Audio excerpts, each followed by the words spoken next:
The steer bolted like hellfire had caught its tail, dragging two grown men through the mud before their ropes snapped like thread.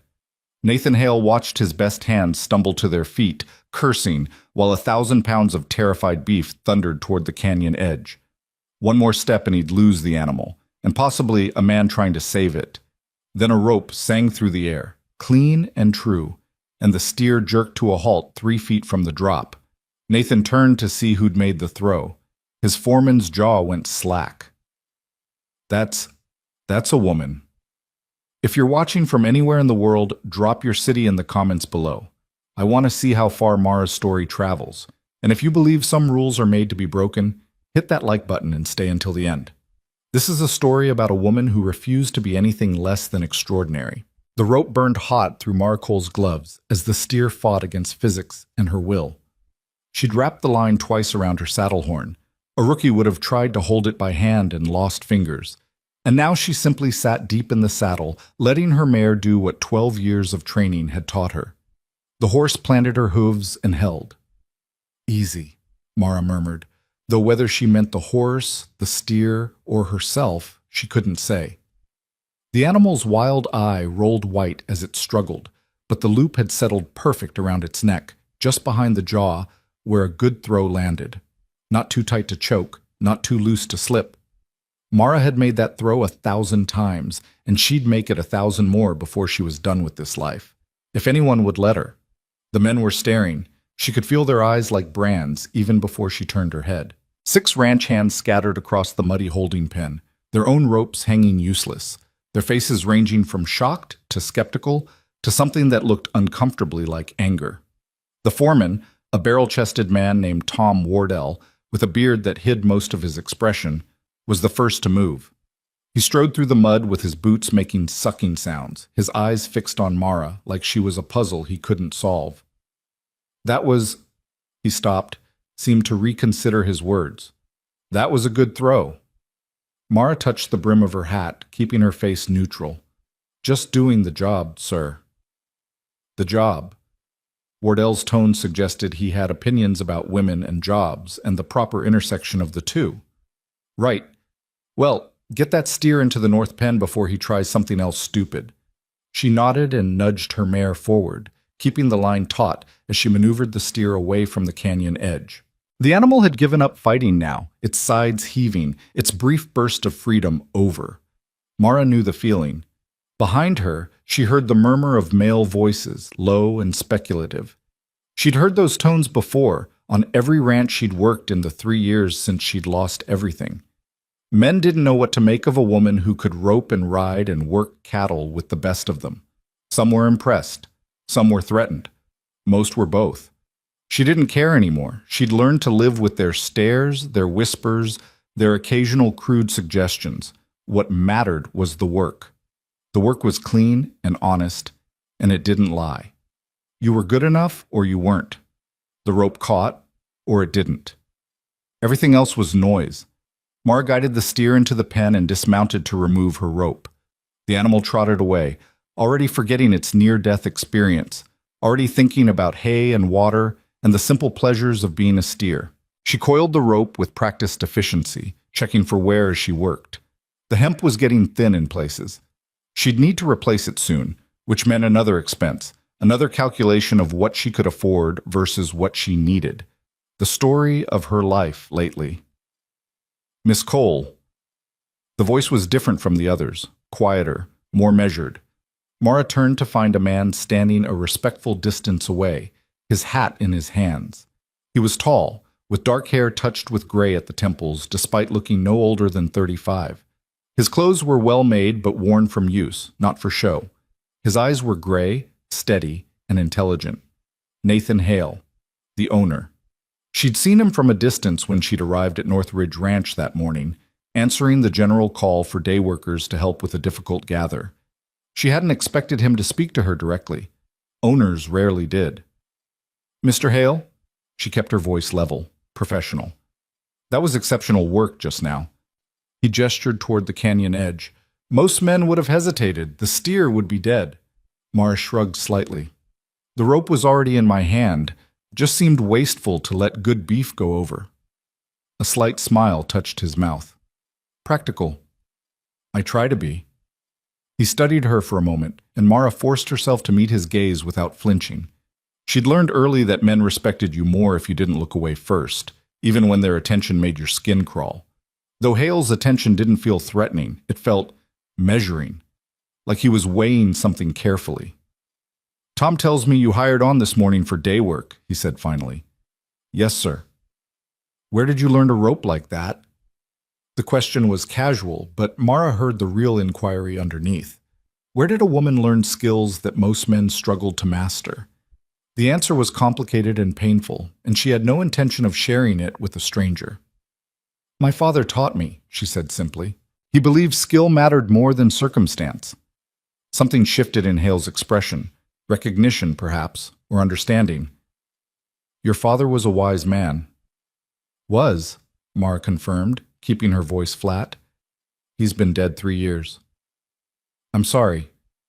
The words sounded genuine, which somehow made them worse. Mara nodded once and turned her attention back to her rope, hoping he'd take the hint and leave.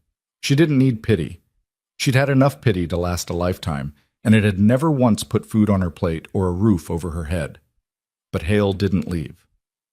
I'm looking for skilled hands, he said instead. Full-time work. The pay is standard wage, but I'm willing to go double for exceptional talent. Mara's hand stilled on the rope. Double wage. That was more money than she'd seen in months. Enough to finally replace her worn saddle. Enough to stop sleeping in haylofts and rented rooms that smelled like mildew and broken dreams. Enough to maybe, possibly, start saving towards something more permanent than survival. But there was always a catch. She looked up at him, searching his face for the ulterior motive. Why? Hale blinked. Why what? Why would you pay me double? She gestured toward the other ranch hands. Those men are skilled. They've probably been working cattle since before I was born. Why pay me more? Because you're better than they are. The simple statement hung in the air between them. Mara wanted to argue, wanted to deflect, wanted to do anything except acknowledge the truth of what he'd said, but she'd never been good at lying, especially to herself. They won't like it, she said quietly. Probably not. Some of them might quit. That's their choice. Mara studied him more carefully. Nathan Hale didn't strike her as a man who made impulsive decisions. He had the deliberate air of someone who thought things through, who weighed consequences before acting, which meant he'd already considered the problems that hiring her would cause, and he'd decided to do it anyway. The question was why. What's the real reason? She asked bluntly. And please don't tell me it's just because I'm good with a rope. Men don't pay women double wage out of pure admiration for skill. For the first time, Hale looked uncomfortable. He glanced away toward the distant mountains that ringed his property, then back at her. You want honesty? Always. I'm tired of watching talent go to waste because of stupid prejudices. My father built this ranch by hiring the best people he could find, regardless of where they came from or what they looked like or whether they fit someone's narrow idea of normal. He met her eyes again. I watched him turn away a Chinese man who could break horses like he was whispering secrets to them, all because the other hands threatened to quit. He regretted it for the rest of his life, said it was the moment he chose comfort over principle, and he never forgave himself. Mara felt something crack open in her chest, some small defended space where she'd locked away hope. So you're hiring me to ease your conscience? The words came out sharper than she'd intended, but Hale didn't flinch. I'm hiring you because you're the best hand I've seen in 5 years, and I'm paying you what you're worth. If that eases my conscience, it's a side benefit. The honesty was startling. Mara wasn't used to employers who admitted their motivations, who acknowledged that principle and pragmatism could coexist. She wasn't used to being valued for her skill rather than tolerated despite it. She should say yes. She knew she should say yes. The work was good, the pay was better than good, and winter was coming. This might be her only chance at steady employment before the snow fell and the hiring stopped. But old wounds ran deep. I need to think about it, she heard herself say. Hale nodded slowly. Fair enough, but I need an answer by tomorrow morning. We're starting the gather in 3 days, and I need to know who's on my crew. He turned to leave, then paused and looked back. For what it's worth, Miss Cole, I don't make offers I'm not serious about. If you take this job, you'll be treated the same as every other hand on this ranch.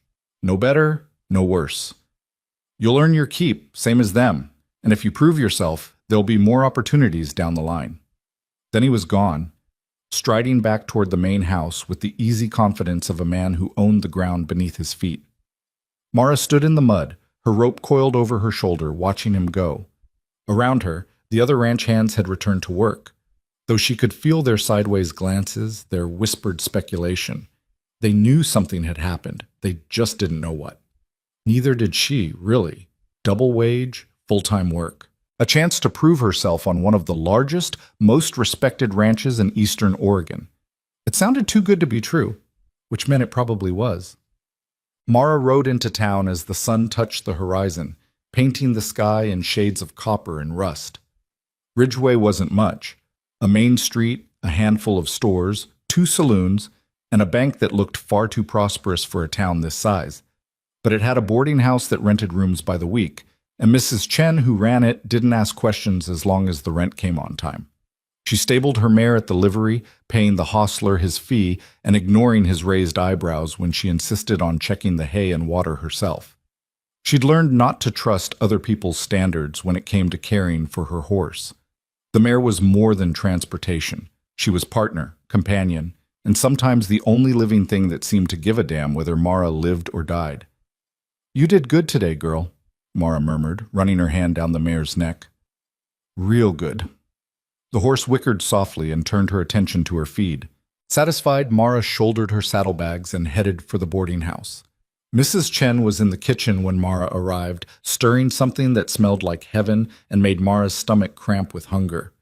She'd eaten nothing since dawn except some jerky and hardtack, too focused on work to stop for a proper meal. "Miss Cole," Mrs. Chen looked up with a smile that crinkled the corners of her eyes.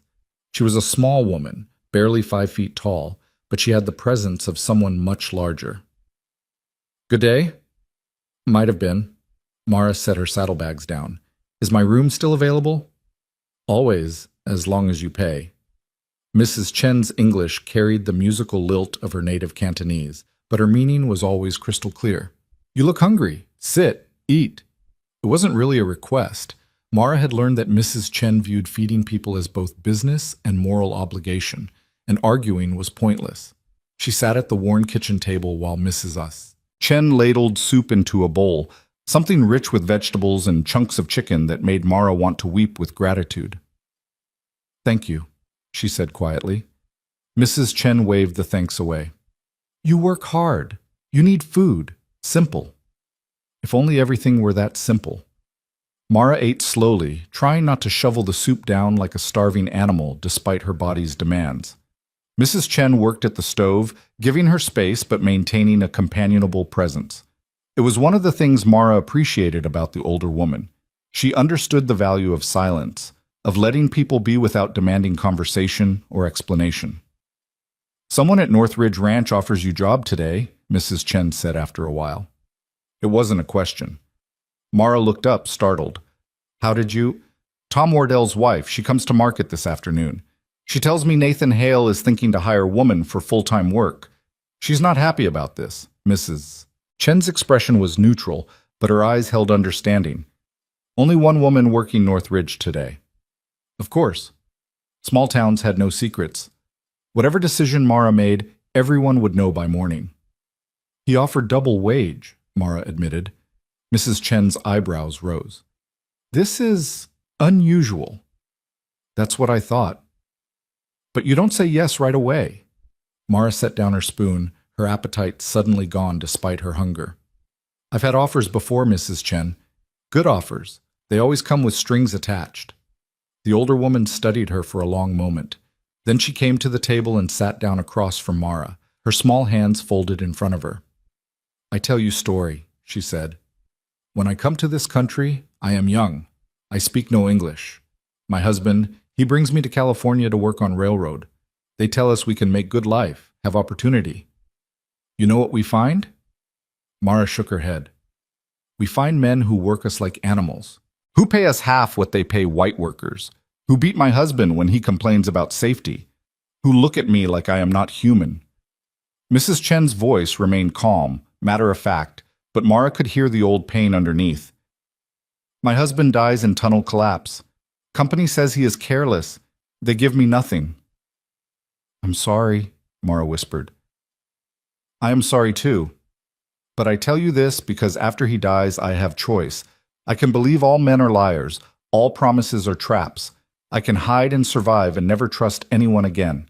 She paused. Or I can look at each person, each situation, and decide for myself. Not based on fear, based on what I see with my own eyes. And if you're wrong, then I'm wrong, and I survive anyway, like I always have. Mrs. Chen reached across the table and patted Mara's hand. Fear is good.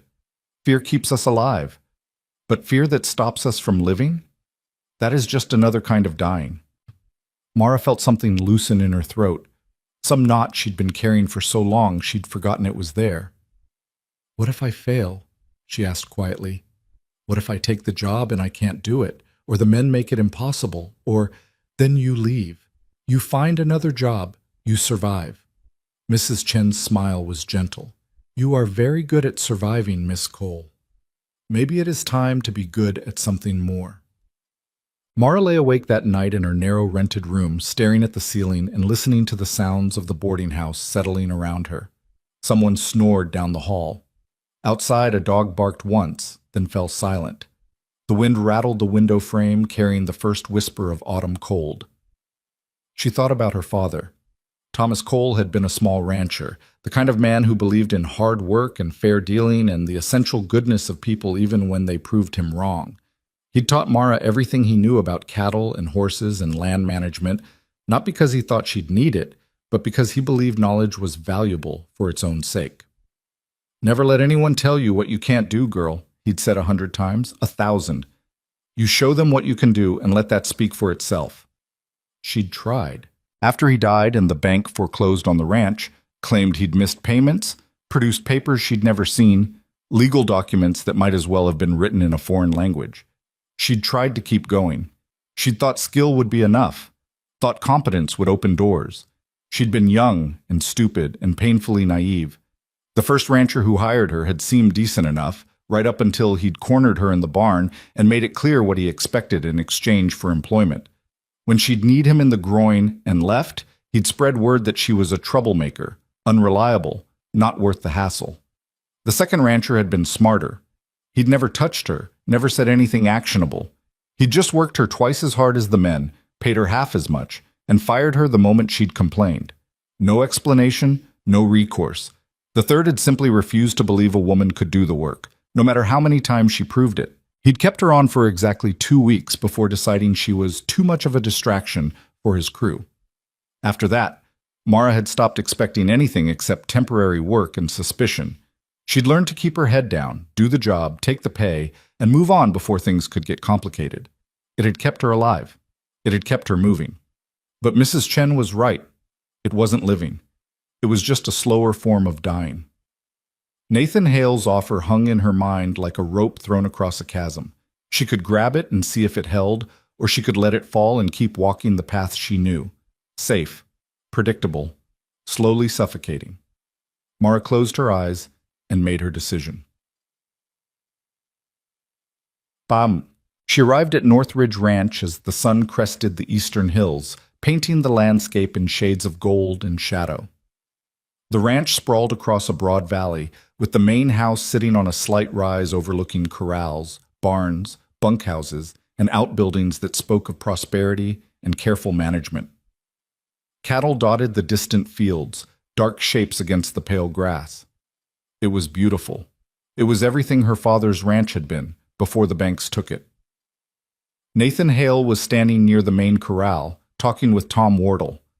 Both men looked up as Mara approached, and she saw Wardell's expression shift from neutral to something harder, more resistant.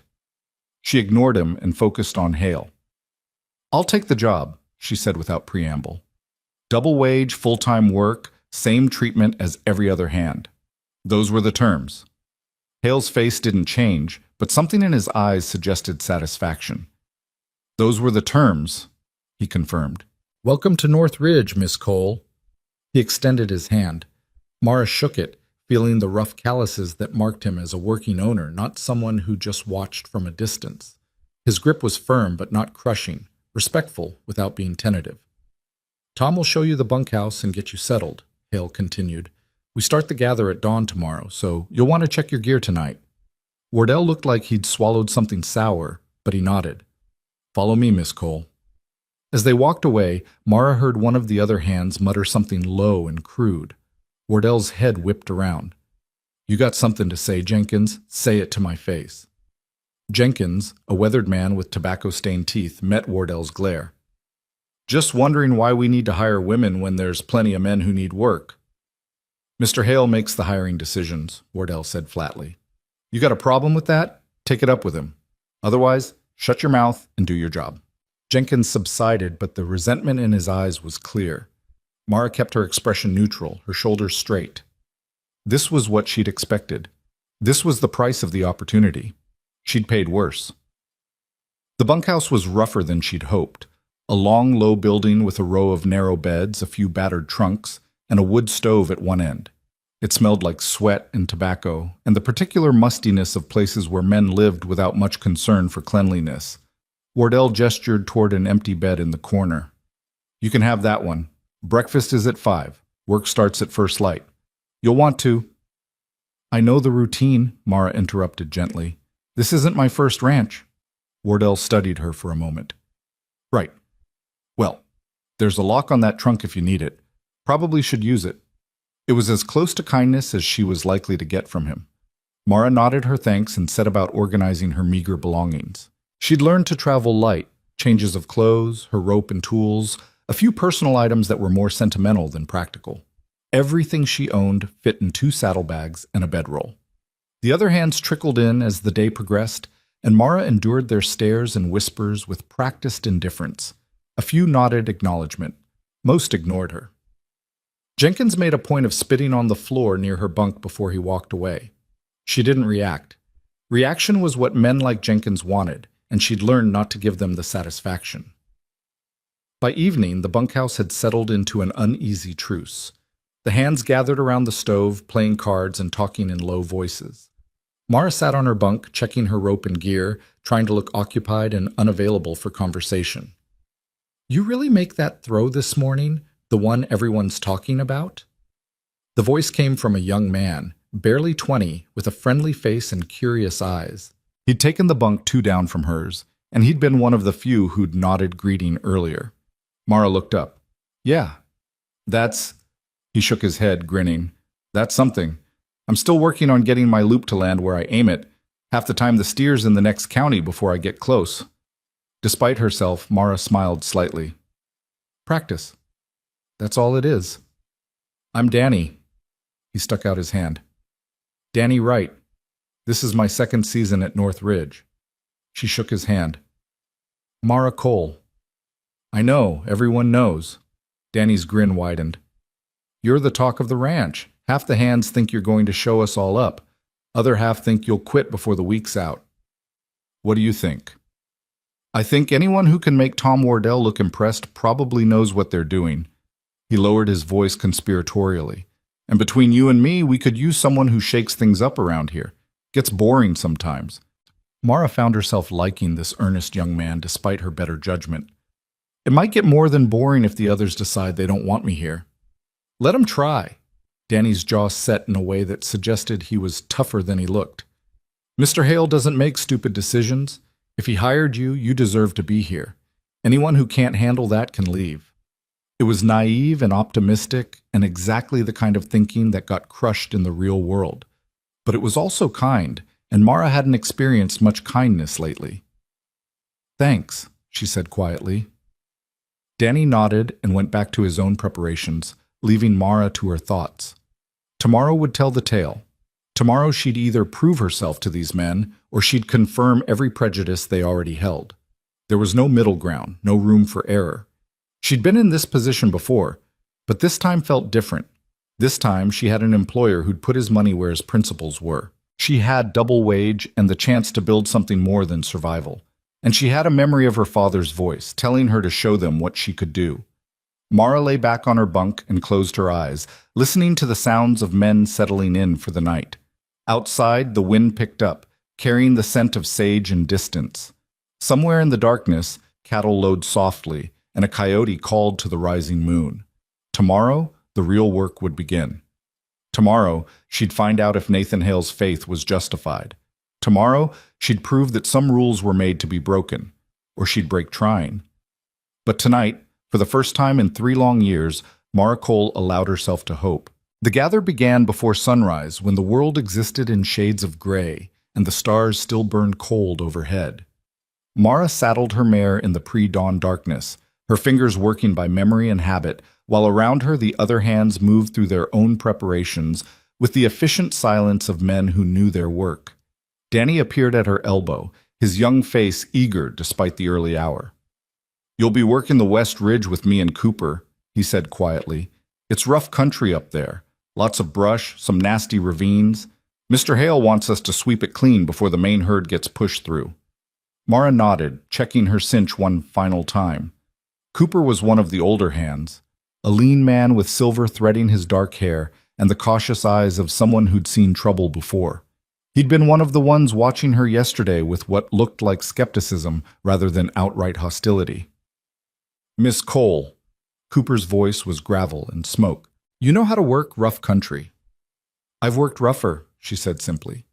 He grunted, which might have been approval or might have been doubt.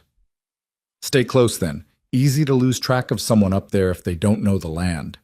They rode out as the sky began to lighten in the east, 3 riders moving through the sage and juniper toward the rising slopes.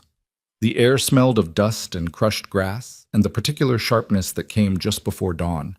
Mara's mare moved with steady confidence beneath her, and she let her body settle into the rhythm of the ride, feeling the old familiar peace that came from being on horseback with work ahead. The West Ridge rose in a series of steep folds, cut through with ravines where water ran in spring, but now held only shadows and the dry whisper of wind through stone. Scattered cattle grazed in the draws and hidden pockets, fat from summer grass, wary of the approaching riders. "We push them down slow," Cooper called back. "Don't rush them or they'll scatter into every crack and crevice, and we'll be up here till Christmas trying to root them out." Mara understood.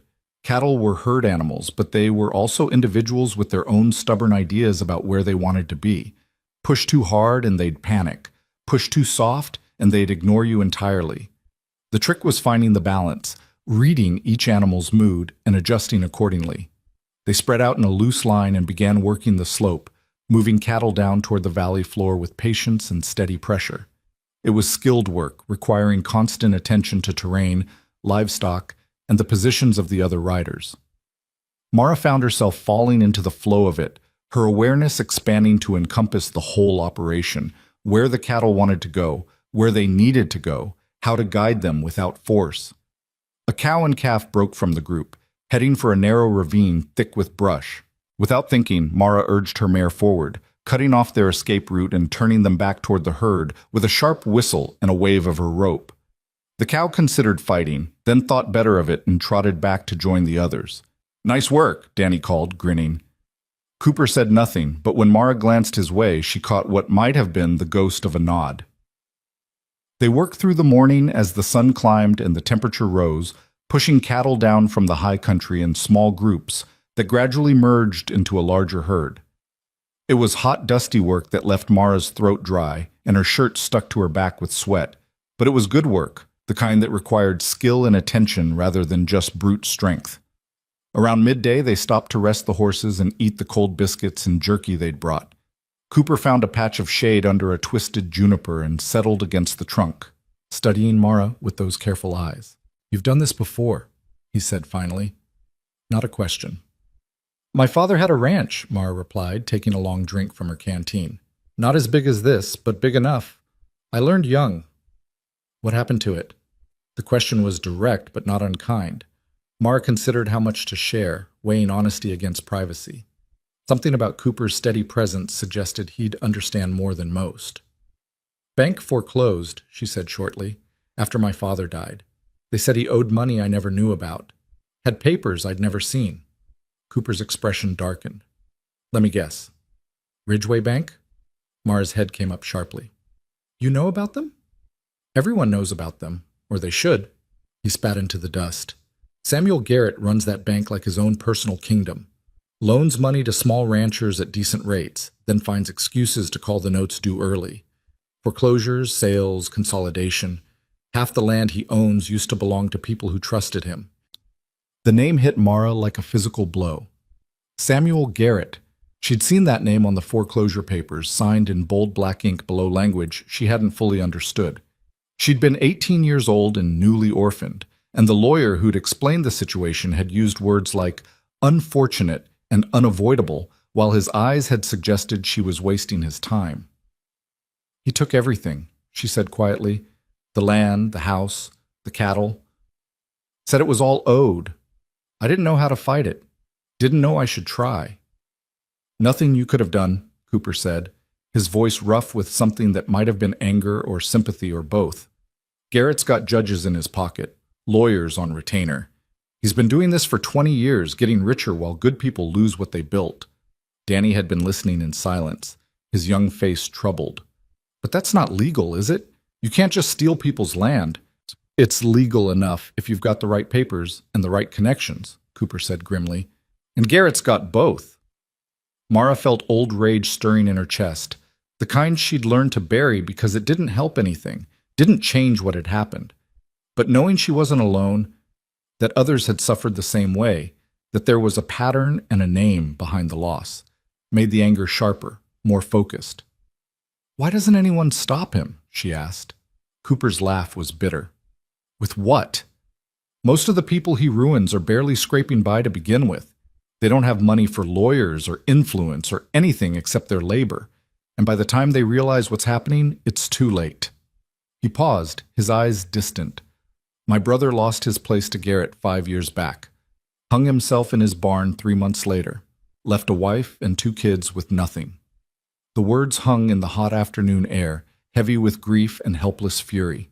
Mara thought about her father, about the way grief and loss had hollowed him out in his final years, how he'd aged a decade in months after her mother died. The bank had just been the final blow, the thing that finished what sorrow had started. I'm sorry, she said quietly.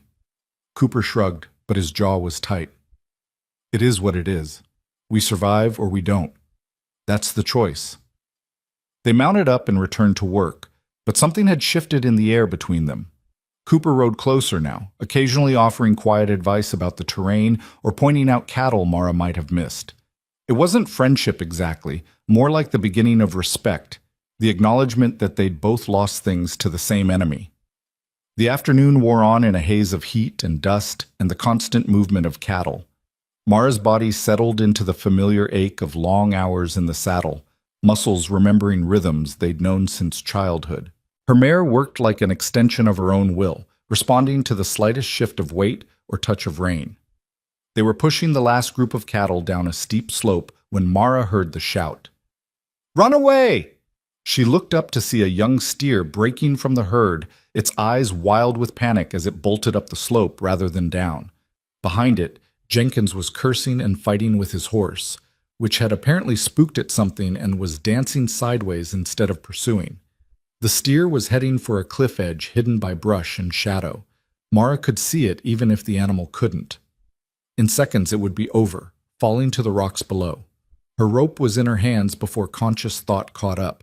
She urged her mare into a gallop, angling to intercept the steer's path, her eyes measuring distance and speed and the rapidly shrinking window of opportunity. The ground was treacherous here, loose rock and hidden holes that could snap a horse's leg if you weren't careful. Mara didn't slow down. She could hear Cooper shouting something behind her, but the words were lost in the thunder of hooves and her own focused breathing. The steer was 10 feet from the cliff edge. 8, 6. Mara's rope sang through the air, the loop opening perfect, the throw guided by years of practice and muscle memory and something deeper than either. The loop settled around the steer's neck just as its front hooves touched the crumbling edge. Then everything happened at once. The rope pulled taut. The steer jerked back, bellowing. Mara's mare planted her feet and held, but the sudden weight and the treacherous ground were too much. The horse stumbled, going down on one knee, and Mara felt herself sliding sideways in the saddle, the world tilting at a sickening angle. She kicked free of the stirrups, not wanting to be trapped beneath a falling horse, and hit the ground hard enough to drive the breath from her lungs. Pain shot through her left side, sharp and immediate. The steer was still fighting the rope, pulling Mara across the rocky ground toward the cliff edge she'd just saved it from. Through the haze of pain and panic, she heard pounding hooves. Strong hands grabbed her shoulders, pulling her back from the edge. Cooper's face swam into view, his expression grim. "Let go the rope," he ordered. "The steer. To hell with the steer. Let it go before it pulls you over." But the rope was wrapped around her saddle horn, and her saddle was still on her horse, which had regained its footing and was backing away from the cliff edge with the terrified intelligence of a creature that understood danger. The pressure on the rope eased as the mare's movement created slack. Danny appeared on the other side, grabbing the rope and adding his horse's strength to Mara's mare. Between them, they hauled the steer back from the edge, the animal finally giving up its fight and standing with heaving sides, its wild eye rolling. Mara tried to sit up and gasped as pain lanced through her ribs. Cooper's hands pressed her back down, gentle but firm.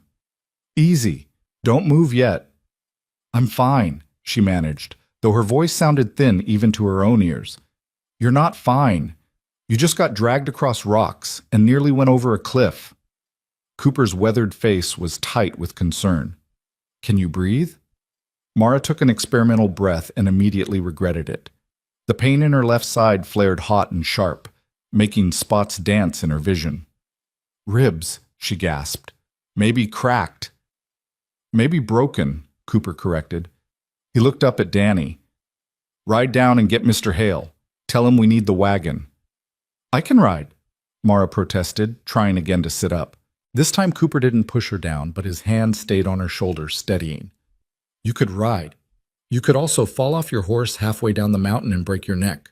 We're waiting for the wagon." There was steel in his voice that left no room for argument. Mara subsided, closing her eyes against the bright sky and the pain radiating through her torso. She could hear the steer being led away, still alive because she'd been fast enough and stupid enough to risk her own neck for it. Her father would have done the same thing. Would have said cattle were assets, investments, and you didn't let good beef die if you could prevent it. But he also would have lectured her for hours about taking unnecessary risks, about valuing her own safety as highly as the livestock's. She missed him with a sudden fierce ache that had nothing to do with her ribs. Cooper stayed with her while Danny rode for help, sitting in the dust with his hat tilted back and his eyes scanning the horizon. After a while, he spoke. "That was either the bravest thing I've seen or the stupidest. Haven't decided which yet." Despite the pain, Mara felt her mouth twitch toward a smile. "Can it be both?" "Usually is." He glanced down at her, his expression softer than she'd seen it. "You saved that steer. Saved Jenkins' ass too, since it was his job to keep the herd together. He won't thank you for it, but you did." "I wasn't thinking about Jenkins." "I know. You were thinking about the job, about doing it right." Cooper shook his head slowly. "You remind me of someone." "Your brother?" "My brother. My father. Every stubborn fool who ever thought principle mattered more than survival." His voice was rough but not unkind. "You're going to fit in here just fine, Miss Cole. The ones worth knowing will see what you're made of. The rest don't matter." Mara wanted to believe him, wanted to think that skill and courage would be enough to overcome prejudice and resentment, but she'd learned hard lessons about how the world worked, and optimism had been beaten out of her years ago. Still, lying in the dust with broken ribs and Cooper's gruff kindness, she felt something like hope stirring. The wagon arrived an hour later, Nathan Hale driving it himself with Danny riding alongside. Hale's face was set in hard lines as he climbed down and approached where Mara lay. "How bad?" he asked Cooper. "Ribs, maybe a few broken, got dragged some, banged up." Hale knelt beside Mara, his gray eyes serious as they met hers. "Can you tell me what happened?" Cooper answered before Mara could. "Steer spooked, headed for the cliff. She made the save but took a fall doing it, kept the animal from going over." "And nearly went over yourself," Hale added, his tone carefully neutral. "The steer's worth more than medical costs," Mara said, trying to keep her voice steady despite the pain. "It was good business." Something flickered in Hale's expression, surprise maybe, or recognition. "That's one way to look at it." He stood and gestured to Cooper and Danny. "Let's get her in the wagon. Careful with those ribs." They lifted her as gently as possible, but the movement still sent fire through her side. Mara bit down on a gasp and tasted blood where she'd cut her lip. By the time they had her settled in the wagon bed on a pile of blankets, she was shaking and cold despite the afternoon heat. Hale climbed into the driver's seat and took up the reins. "Cooper, you and Danny finish the gather. I'll take Miss Cole back to the ranch." "Want me to send for Doc Morrison?" Cooper asked. "Already sent word. He should be at the ranch by the time we get there." The wagon lurched into motion, and Mara closed her eyes against the jarring pain. She heard Hale speak to the horses, his voice low and steady, and then they were moving down the mountain at a careful pace that still felt like torture against her injured ribs. She must have drifted in and out of consciousness, because the next thing she knew clearly, they were pulling into the ranch yard and the sun had moved significantly across the sky. Voices surrounded her. Hale giving orders, someone else responding, and then she was being lifted again, carried into a building that smelled of clean linens and carbolic soap. "Easy now." A new voice, older and authoritative. "Let's have a look at you, young lady." Mara forced her eyes open to find a white-haired man with kind eyes and steady hands examining her ribs with professional efficiency. Doc Morrison, she assumed. His fingers probed carefully, and she hissed when he touched something that felt like broken glass grinding together. "3 cracked ribs," he announced. "Possible 4th. Lots of bruising. You're lucky you didn't puncture a lung." He began wrapping her torso with strips of cloth, pulling them snug but not tight. "You'll need to rest for at least 2 weeks. No riding, no heavy lifting, no—" 2 weeks? Mara tried to sit up and immediately regretted it. "I can't. The gather will manage without you." Nathan Hale's voice came from somewhere behind the doctor. "You're no good to anyone with broken ribs and punctured lungs. But the job will be here when you're healed." Hale moved into her line of sight, his expression firm. "You're on medical leave, Miss Cole. Full pay, same as if you were working. When Doc Morrison clears you, you'll return to duty. Those are the terms." Mara stared at him, searching for the catch, the hidden cost. Men didn't pay workers to not work. They didn't hold positions for injured hands. They certainly didn't offer full wages for medical leave. "Why?" she asked bluntly. Hale's expression softened slightly. "Because you got hurt doing your job. Because those ribs need time to heal properly or they'll trouble you the rest of your life. And because I told you I'd treat you the same as every other hand on this ranch, and that includes medical leave when needed." "The others get medical leave?" "When they're injured in the line of duty, yes." He paused. "Last year, one of my men broke his leg in a fall. I paid him for 3 months while it healed and held his position open. The year before that, another hand got kicked by a horse and couldn't work for 6 weeks. Same arrangement." It was so far from Mara's experience of how ranchers operated that she didn't know how to respond.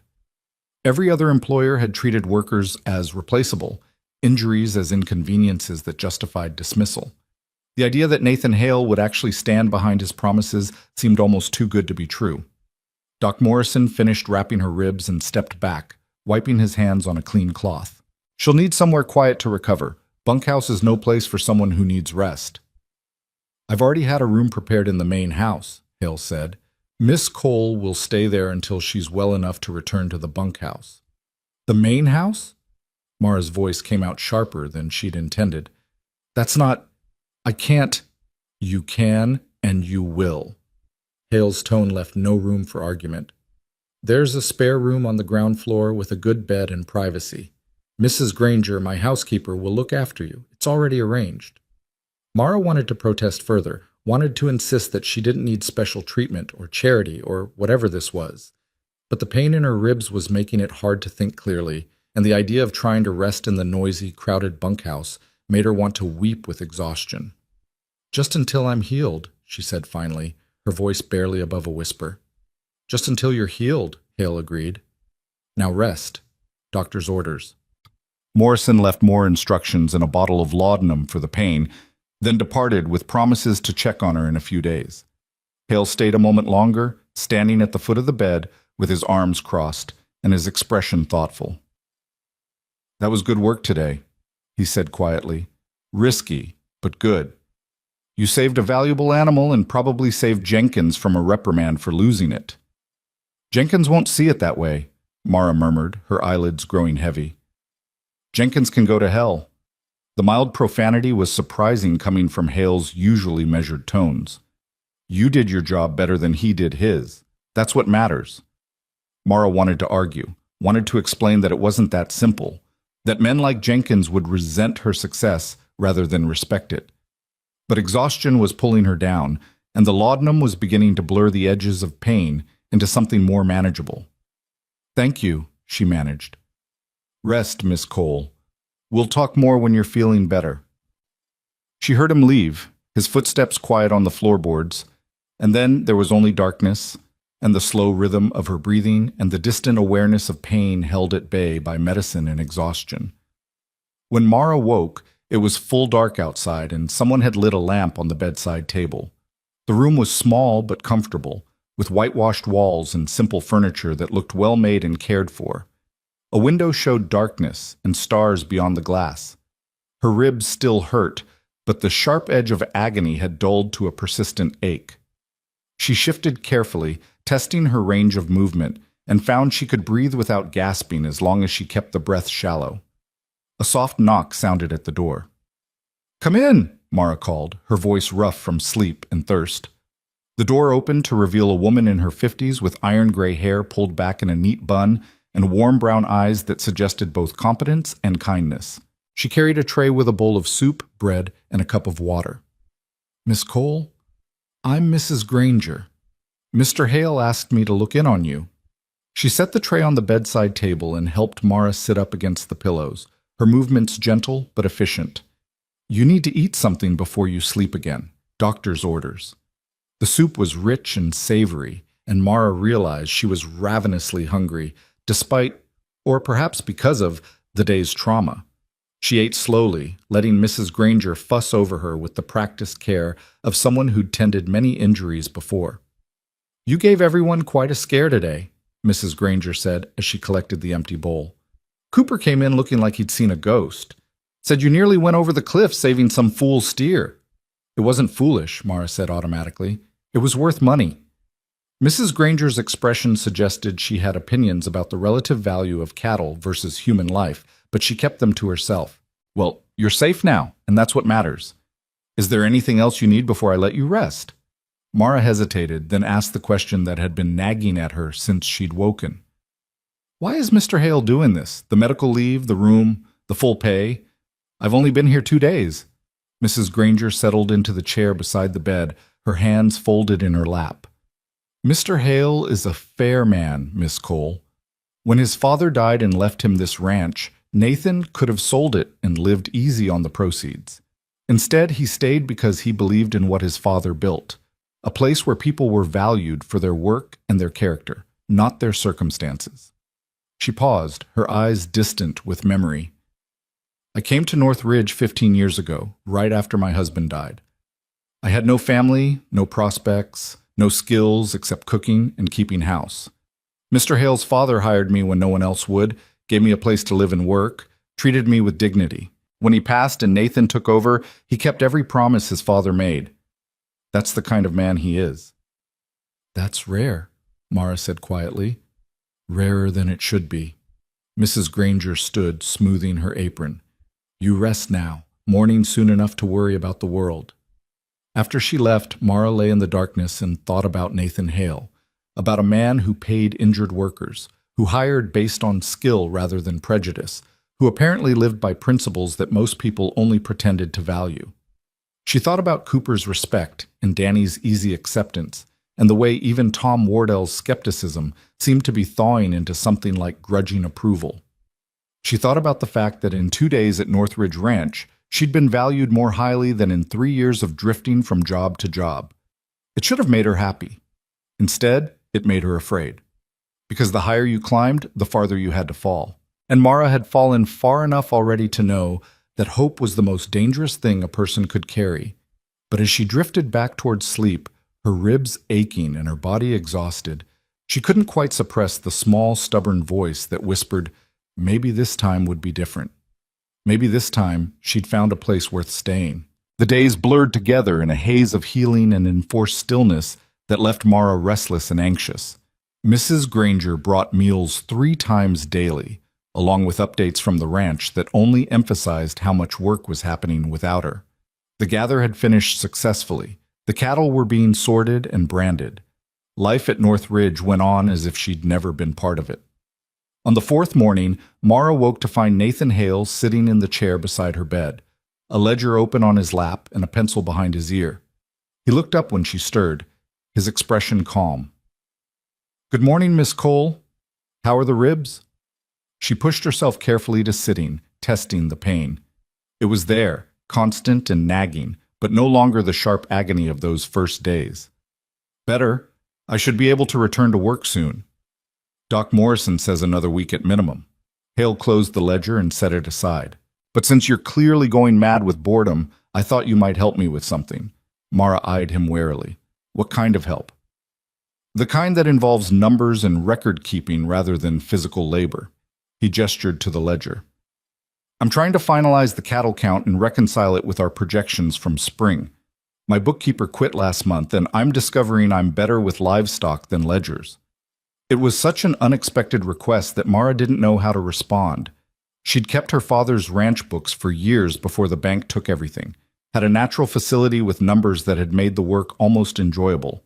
But admitting that felt like revealing too much, like giving Hale another reason to see her as something other than a simple ranch hand. "I'm not a bookkeeper," she said carefully. "Neither am I, but the work still needs doing." Hale's tone was pragmatic rather than persuasive. "If you'd rather not, that's fine. I thought you might appreciate something to occupy your time besides staring at the ceiling." He was right about that. The enforced idleness was driving her to distraction, making her feel useless and parasitic despite Hale's assurances that she was on legitimate medical leave. At least working with numbers would be productive, would justify the room and board and wages she was receiving. "Show me what you've got," she said finally. Hale's smile was brief but genuine. He pulled his chair closer to the bed and opened the ledger, revealing columns of numbers in a cramped, barely legible hand. "This is the spring count, what we estimated we had going into summer pasture. And this is the gather count from last week. They don't match, and I can't figure out why." Mara studied the figures, her mind automatically sorting through the discrepancies. Within minutes, she'd found the first error, a transposition that had turned 300 head into 3,000 in one column. Then another mistake, a simple addition error that had thrown off an entire section. "Here," she said, pointing, "and here. Your numbers are off because the baseline count was wrong." Hale leaned in to see where she was indicating, his expression shifting from confusion to understanding. "How did I miss that?" "Easy to do when you're working with your own figures. Fresh eyes catch things." Mara turned to the next page, already spotting more inconsistencies. "Do you have the actual tally sheets from the gather? I'll need to cross-reference them." "I'll have Mrs. Granger bring them." Hale stood, and Mara caught something in his expression. Relief, maybe, or satisfaction. "Thank you, Miss Cole. This is a real help." After he left, Mara sat with the ledger in her lap, her fingers tracing the columns of numbers. It had been 3 years since she'd done this kind of work, 3 years since she'd been anything more than hired muscle. The familiar patterns and logic of bookkeeping felt like coming home to a place she'd thought lost forever. Mrs. Granger arrived with a stack of tally sheets and a cup of coffee, her eyes twinkling with what looked like approval. "Mr. Hale says you're helping with the accounts. That's good. He's been tearing his hair out over those books for weeks." "He should hire a proper bookkeeper," Mara said, already sorting through the tally sheets. "He's been trying. Hard to find someone qualified who wants to live this far from town." Mrs. Granger paused in the doorway. Of course, if someone already on the ranch had the skills, that would solve the problem nicely. She left before Mara could respond, but the implication hung in the air. Mara tried to ignore it and focus on the work, but her mind kept circling back to the possibility. A bookkeeper would have steady work, year-round employment, protection from weather and physical injury. It would be safer, more stable, more respectable than cowhand work. It would also mean giving up the thing she loved most, being on horseback, working cattle, living the life her father had taught her. Mara shook her head and returned her attention to the numbers. One problem at a time. She worked through the morning and into the afternoon, losing herself in the satisfaction of making chaotic figures align into coherent truth. By the time Mrs. Granger brought lunch, Mara had reconciled the entire gather count and identified several areas where Northridge was losing money through inefficiency or poor record keeping. Nathan Hale returned as the sun slanted toward evening, bringing with him the smell of horse and leather and honest work. He looked tired, but satisfied, the kind of exhaustion that came from a productive day. "How's it going?" he asked, settling into the chair. Mara turned the ledger toward him, showing the corrected columns. "Your count was off by about 200 head. Most of it was accounting errors, but there's also some actual loss, probably to rustlers or predators over the summer. I've marked the discrepancies." Hale studied her work, his expression growing more intent as he processed what she'd found. "This is excellent. Clear, organized, accurate." He looked up at her, and there was new respect in his eyes. "Where did you learn to do this?" "My father taught me. He said ranching was 90% paperwork and 10% cowboying, and you had to be good at both to survive." He was right. Hale closed the ledger carefully. "Miss Cole, I have a proposition for you." Mara's stomach tightened. "What kind of proposition?" "The bookkeeper position is still open. The pay is the same as what I'm giving you now, double standard wage, but the work is year-round and indoors. You'd have your own office, regular hours, and considerably less risk of broken ribs." He paused, watching her carefully.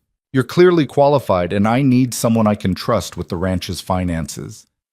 It was everything Mara should want. Security, stability, respect. A position that used her mind rather than risking her body. No more sleeping in bunkhouses or enduring crude comments from men like Jenkins. No more wondering if she'd have work next month or next season. But the thought of giving up cowhand work felt like giving up a piece of herself, the last connection to her father and the life they'd built together. "I appreciate the offer," she said carefully, "but I'm not sure I'm ready to stop working cattle. That's what I came here to do."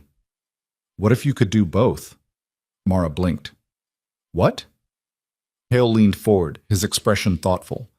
"The bookkeeping doesn't require full days, especially once the systems are properly organized.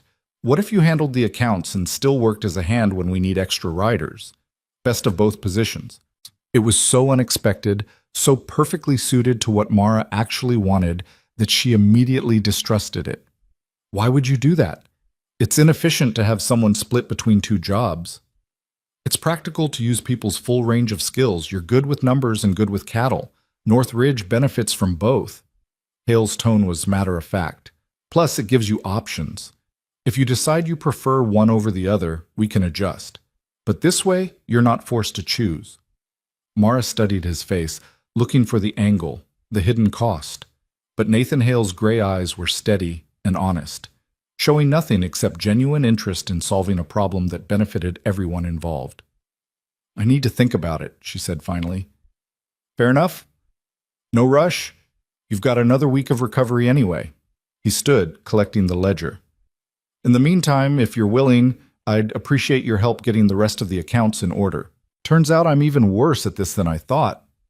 After he left, Mara lay back against the pillows, her mind spinning.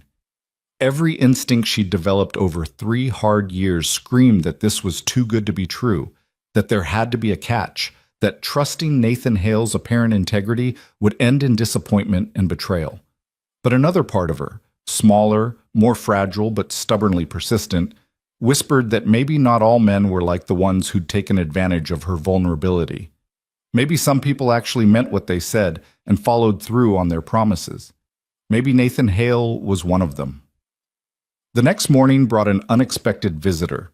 Mara was working through another set of account books when she heard boots on the floor outside her room, followed by a hesitant knock. "Come in," she called, expecting Mrs. Granger. Instead, Tom Wardell appeared in the doorway, his hat in his hands and his weathered face uncomfortable. He stood there for a moment, clearly wrestling with something, before he spoke. "Miss Cole, got a minute?" "Of course." Mara set aside the ledger, suddenly aware that she was wearing a borrowed nightgown and sitting in bed in the ranch owner's house. But Wardell's discomfort seemed to have nothing to do with impropriety. He stepped inside but didn't sit, standing instead like a man facing an unpleasant duty. Wanted to say something about what happened during the gather, about the steer. Mara braced herself for criticism, for the argument that she'd been reckless and stupid and proven that women didn't belong doing ranch work. That was some of the finest riding and roping I've seen in 30 years, Wardell said instead, his voice gruff. Stupid as hell, but fine work. You've got more guts than sense, and that's saying something. The unexpected praise left Mara speechless. Wardell shifted his weight, still looking uncomfortable. I'll be straight with you. When Mr. Haley said he was hiring a woman for full-time work, I thought it was a mistake. Thought you'd be more trouble than you were worth, that the men would complain, that it would disrupt everything. He met her eyes. I was wrong. Tom, let me finish, and he held up a hand. You've proven yourself twice over. The men see it, even Jenkins, though he'd choke before admitting it. You work harder than most of them. You're skilled as any hand we've got, and you don't complain or ask for special treatment. He paused. That's worth respect, regardless of what's between your legs. Mara felt something loosen in her chest, some tension she'd been carrying since the moment she'd arrived at North Ridge. Thank you, she said quietly. Don't thank me. You earned it. Wardell turned his hat in his hands. Mr. Hale's talking about offering you the bookkeeper position. That true? He mentioned it. I haven't decided. Well, whatever you decide, you've got a place here, as a hand or otherwise. He nodded once, sharp and final. That's all I wanted to say. Heal up quick. We've got fall work coming, and we need good riders. He left before Mara could respond, his boots loud on the floorboards. She sat staring at the empty doorway, feeling something dangerously close to belonging. The week passed in a strange rhythm of healing and work. Mara's ribs knitted slowly, the sharp pain fading to a dull ache that only flared when she moved wrong. She spent her days organizing North Ridge's chaotic accounts, creating systems that would make the bookkeeping manageable for whoever took the position permanently. Mrs. Granger brought meals and gossip from the ranch, painting a picture of life continuing in its seasonal patterns while Mara recovered in isolation. Danny visited one evening, bringing fresh air and easy conversation. He sprawled in the chair beside her bed with the casual comfort of youth, telling stories about the gather and the other hands with an enthusiasm that made Mara smile despite herself. Jenkins is still mad about the steer thing, he reported cheerfully. Keeps saying you showed off, that it was reckless.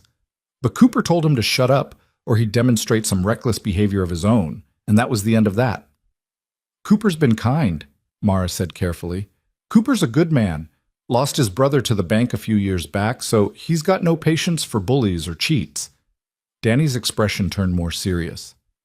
He says you knew Samuel Garrett, that Garrett took your family's ranch. Word traveled fast in a small community. Mara nodded, not trusting her voice. I'm sorry, Danny said simply. That's rough. Garrett's a bastard. Sorry, ma'am, and everyone knows it. Wish someone would do something about him. Like what?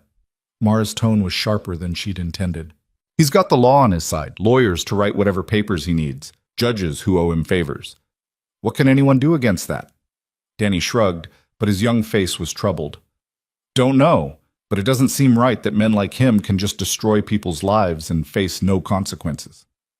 Right doesn't matter much when wrong has all the power. The bitterness in her own voice surprised Mara. She'd thought she'd moved past the anger, had learned to accept what had happened as simply one more hard truth about how the world worked, but apparently the wound was still raw beneath the scar tissue. Danny left eventually, and Mara returned to the account books with renewed focus, trying to lose herself in numbers that made sense and added up to truth. But her mind kept drifting to Samuel Garrett, to the bank in Ridgeway, to the injustice of powerful men crushing those too poor or powerless to fight back. She was still brooding when Nathan Hale appeared the next morning, his expression grim in a way she hadn't seen before. What's wrong? She asked immediately. Hale sat down heavily, his usual composure fractured. I got a letter from Ridgeway Bank yesterday. Samuel Garrett is calling in my loan. The words hit Mara like a physical blow. What? Why? He doesn't need a reason. The loan agreement gives him the right to demand full repayment at any time with 90 days' notice. Hale's jaw was tight with controlled fury. It's a standard clause I didn't think twice about when I signed 5 years ago. I've never missed a payment, never been late. But apparently that doesn't matter. Mara's mind raced, her bookkeeper's instincts immediately calculating. How much do you owe? $20,000. The number was staggering. $20,000 was more money than most people saw in a lifetime, more than a small ranch could generate in years. Even a successful operation like North Ridge would struggle to raise that much cash in 3 months. What are your assets? Mara heard herself ask, her voice steady despite the panic rising in her chest. Hale looked at her in surprise, then seemed to recognize that she was thinking practically rather than emotionally. The land, the cattle, the buildings. All told, probably worth $50,000 if I could get fair market value. But Garrett knows I can't sell fast enough to raise $20,000 in cash before the deadline. That's the whole point. He wants the ranch. The pattern was sickeningly familiar. He'll force foreclosure, buy the property at auction for a fraction of its value, then resell it for profit, just like he did to my father, to Cooper's brother, to who knows how many others. I won't let that happen. But even as Hale said it, his expression showed he didn't know how to prevent it. Mara's fingers itched for pencil and paper, for the tools to work this problem the way she'd work any accounting challenge. Let me see the loan documents, and all your financial records, income, expenses, assets, everything. Miss Cole, Mara, and I'm serious. 2 heads are better than 1, and I might see something you've missed. She met his eyes. Unless you've got a better plan? Hale studied her for a long moment, and Mara could see him weighing trust against pride, desperation against independence. Finally, he nodded. All right. I'll have everything brought to you this afternoon. He was true to his word.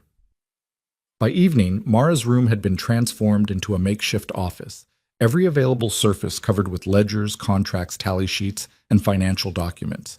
Mrs. Granger had brought a desk and better lamps, clucking about eye strain and proper working conditions. Mara barely noticed. She was lost in the numbers, her mind working through scenarios and calculations with the focused intensity of someone solving a puzzle that mattered more than anything.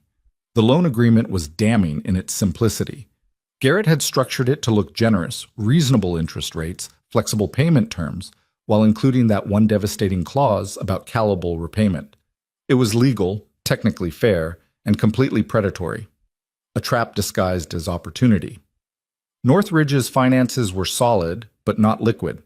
Most of the ranch's value was tied up in land and livestock, assets that would take months to convert to cash at fair prices. Hale could sell quickly, but only at a loss that would leave him short of the required $20,000. Mara worked through the night, her ribs protesting the long hours hunched over papers, but her mind too engaged to stop. By dawn, she had a rough plan, desperate, risky, but possible. Nathan Hale found her still working when he arrived after breakfast, her eyes gritty with exhaustion, but her expression determined. I think I've found a way, she said without preamble. It's not perfect, but it might work. Hale pulled up a chair, his full attention on her. I'm listening. You can't raise $20,000 in cash by selling assets quickly. You'd take too much of a loss. But you could raise it by restructuring the ranch's operations and bringing in partners. She spread out the calculations she'd made. Sell the southern pasture land. It's good property, but not essential to operations. That should bring about $8,000 if you find the right buyer. Then bring in neighboring ranchers as limited partners in the cattle operation. They invest cash now, take a share of profits for the next 3 years. That could raise another $10,000. That's only $18,000, Hale pointed out. The last $2,000 comes from cutting expenses to the bone and selling everything non-essential. Spare equipment, extra horses, anything you can live without for a season. Mara met his eyes. It means operating lean for a year, maybe 2. No hired hands except essentials, no new equipment, no margin for error. But it would get you the cash to pay off Garrett and own the ranch free and clear. Hale studied the figures, his expression unreadable. This would work? It should. If the land sells for market value, if you can find partners willing to invest, if nothing goes catastrophically wrong. Mara heard the uncertainty in her own voice. There are a lot of ifs. But it's possible. Yes. Hale was quiet for a long moment, his eyes distant with thought. When he finally spoke, his voice was careful. You've put a lot of work into this. Why? The question was fair. Mara had spent the entire night working on a problem that wasn't hers to solve, investing emotional energy and intellectual effort into saving a ranch she'd worked at for less than 2 weeks. She should have kept her distance, protected herself from becoming invested in an outcome she couldn't control. But the truth was, she'd stopped being distant the moment Nathan Hale had offered her double wage and treated her like her skills mattered.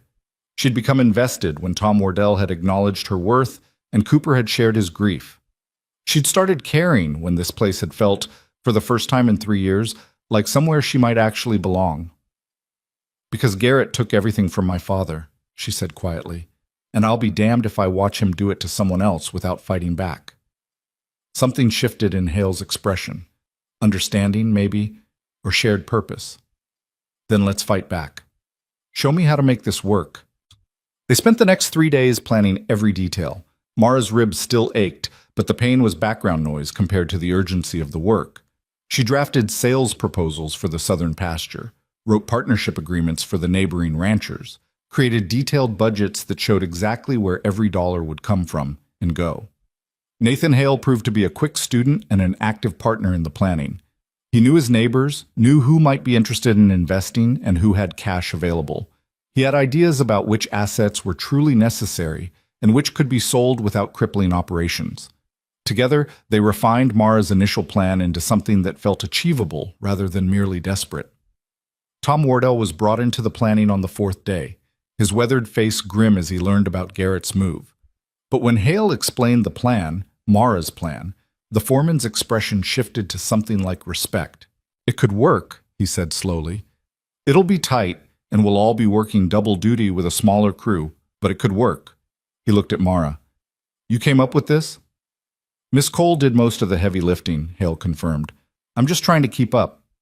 Wardell nodded slowly. Then I guess it's a good thing you hired her, sir.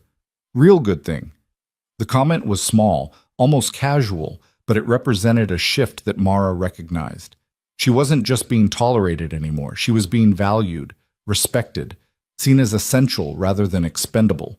It should have made her happy. Instead, it terrified her, because now she had something to lose. Now she was invested in Northridge's survival, not just as an employee, but as someone who cared about the place and the people in it. And caring meant vulnerability, meant the possibility of heartbreak when things inevitably fell apart. But it was too late to protect herself now. She was already in too deep, already committed to fighting for a ranch that wasn't hers and people she barely knew but somehow cared about anyway. So Mara pushed the fear aside and focused on the work, because work was something she understood and could control. The rest, hope, belonging, the dangerous possibility of home, would have to sort itself out later. For now, they had a plan.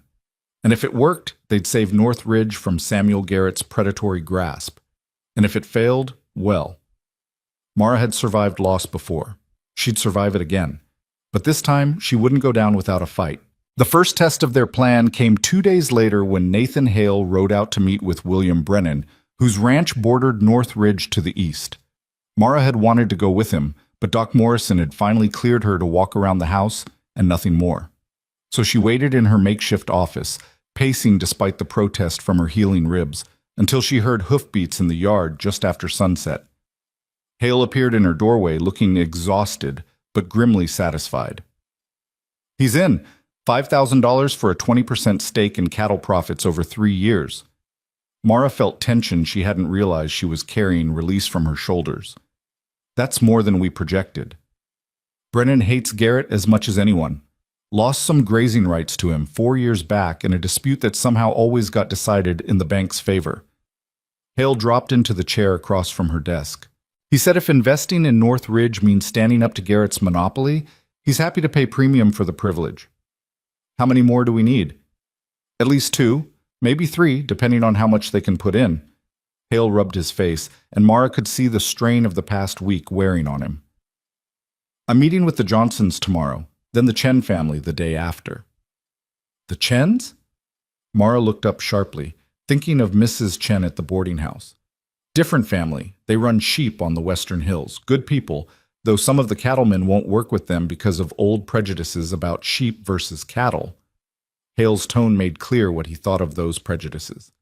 But their money spends the same as anyone's, and I'm in no position to be particular. The meetings continued over the next week, and slowly the impossible began to look merely difficult. The Johnsons contributed $3,000. The Chens added another $2,000, along with a proposal to coordinate grazing schedules that would benefit both operations. A widow named Sarah Prescott, who owned a small but prosperous spread to the south, surprised everyone by offering $1,500 and asking to be kept informed of any future investment opportunities. That's $11,500, Mara calculated, updating her figures. Plus Brennan's $5,000 makes $16,500. We're getting close. The southern pasture sale should cover the rest, Hale said. I've got 3 potential buyers coming to look at it next week. But the land sale proved more complicated than anticipated. The first buyer offered $6,000, nearly $3,000 below the property's value. The second wanted to pay in installments over 2 years, which defeated the purpose entirely. The third never showed up, sending word through a messenger that he'd decided to look at property elsewhere. Mara watched Nathan's frustration mount as the 90-day deadline crept closer, and the gap in their funding remained stubbornly wide. They were 60 days in with 30 to go, and they were still short $3,500 with no clear path to raising it. We could take the $6,000 offer, Hale said one evening, staring at the numbers Mara had written and rewritten a dozen times. Sell some of the breeding stock to make up the difference. You sell those heifers and you'll cripple your herd growth for years, Mara countered. That's not solving the problem. That's just trading one crisis for another. Then what do you suggest? His voice was sharp with stress and exhaustion. We're running out of time and options. Mara had been thinking about this for days, turning over an idea that seemed simultaneously obvious and impossible. What if we go directly after Garrett? Hale looked at her like she'd suggested flying to the moon. What? Think about it. Garrett's been doing this for 20 years, calling loans early, forcing foreclosures, buying property cheap and reselling high. There has to be a pattern, records, something that proves it's not just legitimate business, but systematic predation. Mara leaned forward, warming to her argument. If we could expose that pattern, show that he's deliberately ruining people, we might be able to pressure him to extend your loan or renegotiate terms. You want to investigate Samuel Garrett? Hale's tone was incredulous. A man with enough power to own judges and lawyers? That's not a plan, Mara. That's suicide. It was the first time he'd used her given name, and the intimacy of it was almost shocking. But Mara pressed on, refusing to be deterred by fear or common sense. It's not suicide if we're careful, and it's not like we have better options. She met his eyes, letting him see her determination. I'm going to Ridgeway tomorrow to talk to people Garrett has destroyed, Cooper's brother's widow, others who lost property. If there's a pattern, I'll find it. Absolutely not. It's too dangerous, and you're still recovering from broken ribs. Doc Morrison cleared me for light activity yesterday. Riding a wagon to town qualifies. Mara kept her voice level, reasonable. And I'm doing this with or without your permission. I'd prefer with, because your name might open doors mine won't. But either way, I'm going. They stared at each other across the desk, and Mara could see Hale weighing authority against pragmatism, protection against necessity. Finally, he sighed. If you're going to do this fool thing, you're taking Danny with you. And you're being careful. No confronting Garrett directly. No taking risks that aren't absolutely necessary. Agreed. Mara felt a flutter of triumph mixed with apprehension. She was committed now, no backing out. And Mara? Hale's voice stopped her as she stood to leave. Thank you for caring enough to fight. The words settled somewhere deep in her chest, warm and terrifying in equal measure. We're not beaten yet. She left before he could see how much those simple words of gratitude affected her, before he could recognize that she was fighting as much for herself as for him, for a place that had given her something she'd thought lost forever. The ride to Ridgeway took most of the morning, Danny driving the wagon while Mara sat beside him trying not to wince every time they hit a rut. Her ribs were healing well, but the jarring motion still sent occasional spikes of pain through her torso. She ignored them, too focused on the task ahead to worry about minor discomfort. You really think we can find something on Garrett? Danny asked as the town came into view.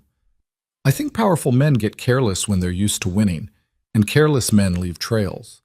Mara adjusted her hat against the midday sun. We just need to find those trails and follow them. Their first stop was a small farmhouse on the edge of town, where Cooper's brother's widow lived with her 2 children. Mary Brennan was a thin woman with prematurely gray hair and eyes that had seen too much sorrow. She looked surprised when Mara introduced herself, then wary. "Tom sent word you might come by," she said, not inviting them inside. "Said you want to talk about Samuel and the bank." "If you're willing," Mara said gently. "I know it's painful to revisit, but we're trying to stop Garrett from doing to others what he did to your husband." Something flickered in Mary's expression. Interest, maybe, or the faint ember of old anger. "Come in, then. I'll make coffee." The house was sparse but clean, decorated with the careful pride of someone making do with very little. Mary's children, a girl of about 8 and a boy younger, watched from the doorway with wide, curious eyes until their mother shooed them outside to play. "James took the loan 5 years ago," Mary began, her hands wrapped around her coffee cup like it was anchoring her to the present. "We needed money to expand the herd, buy better breeding stock. Garrett offered good terms, seemed fair. We thought we were lucky." "When did things change?" Mara asked. 3 years in. We'd never missed a payment. We're actually ahead of schedule. Then Garrett called the loan due in full, said it was bank policy, gave us 90 days. Mary's voice was flat with old pain. "We couldn't raise the money. Tried selling everything, but Garrett had already spread word that we were in trouble. No one would pay fair value. We lost the farm, lost everything we'd built." "Did your husband keep records? Loan documents? Payment receipts?" "He kept everything. Was meticulous about it, thought if we stayed on top of the paperwork we'd be safe." Mary set down her cup and disappeared into a back room, returning with a battered wooden box. "I couldn't bear to throw it away. Seemed like it would be admitting James died for nothing." Mara opened the box with careful reverence, aware she was handling the remnants of a destroyed life. Inside were neatly organized folders containing loan agreements, payment schedules, correspondence with the bank. James Brennan had indeed been meticulous, and his careful record-keeping might just be the weapon they needed. "May I borrow these?" Mara asked. "I'll return them, I promise. But I need to compare your husband's loan terms with others, see if there's a pattern." Mary studied her for a long moment. "You think you can hurt Garrett? Really hurt him?" "I think we can try. I can't promise more than that." "That's more than anyone else has offered." Mary pushed the box toward Mara. "Take them. And if you do manage to make Garrett pay for what he's done, you tell him it's for James, and for all the others." They visited 4 more families that afternoon, each with similar stories of reasonable loans turned predatory, of dreams destroyed by a man who treated human lives like accounting entries. Each family had kept their paperwork, clinging to evidence of injustice, even when justice seemed impossible. By the time they returned to the wagon, Mara had 3 more boxes of documents and a burning rage that made her ribs feel like a minor inconvenience. "This is evil," Danny said quietly as they headed back toward North Ridge. "Plain and simple evil." "Yes," Mara's voice was hard, "and we're going to expose it." She spent the next week buried in documents, cross-referencing loan terms and payment schedules, building a timeline of Garrett's predatory lending practices. A pattern emerged with damning clarity. Every loan Garrett issued to small ranchers and farmers contained the same early call clause. Every loan was called within 3 to 4 years, always when the borrower was current on payments, but before they could build enough equity to easily refinance. Every foreclosed property was purchased at auction by shell companies that traced back to Garrett himself, then resold at substantial profit. It was systematic, calculated, and entirely legal. Immoral as hell, but legal. "We need more than a pattern," Nathan said when Mara showed him her findings. "We need proof of fraud or coercion, something that makes this criminal rather than just unconscionable business practice." Mara had been thinking the same thing. The documents showed what Garrett was doing, but they didn't show intent to defraud or any violation of banking law. Without that, they had a moral case, but no legal one. "There has to be something we're missing," she muttered, paging through James Brennan's loan documents for the 5th time. "Some connection we're not seeing." The answer came from an unexpected source. Mrs. Granger appeared in Mara's office late one evening with tea and sandwiches, clucking about how no one could think properly on an empty stomach. As she set down the tray, her eye fell on one of the loan documents spread across the desk. "That's Judge Callahan's signature," she said, pointing to a witness signature at the bottom of the page. Mara looked up sharply. "You know Judge Callahan." "Everyone knows Judge Callahan. He handles most of the legal matters in Ridgeway, including foreclosure proceedings." Mrs. Granger peered more closely at the document. "Though I'm surprised to see him witnessing private loan agreements. That's not usually part of a judge's duties." Something clicked in Mara's mind. She pulled out the other loan documents, checking the witness signatures. Judge Callahan's name appeared on every single one, always as a witness, always with the same flourishing signature. "Why would a judge witness these documents?" she asked, more to herself than to Mrs. Granger. "He wouldn't, unless he had some interest in ensuring they were legally binding." The housekeeper's expression had sharpened with interest. "Or unless someone was paying him to make sure they couldn't be challenged later." Mara felt excitement building. "If we could prove Callahan has a financial relationship with Garrett beyond normal legal fees, that he's been paid to facilitate these predatory loans, then you'd have corruption and fraud, not just sharp business practice." Mrs. Granger nodded approvingly.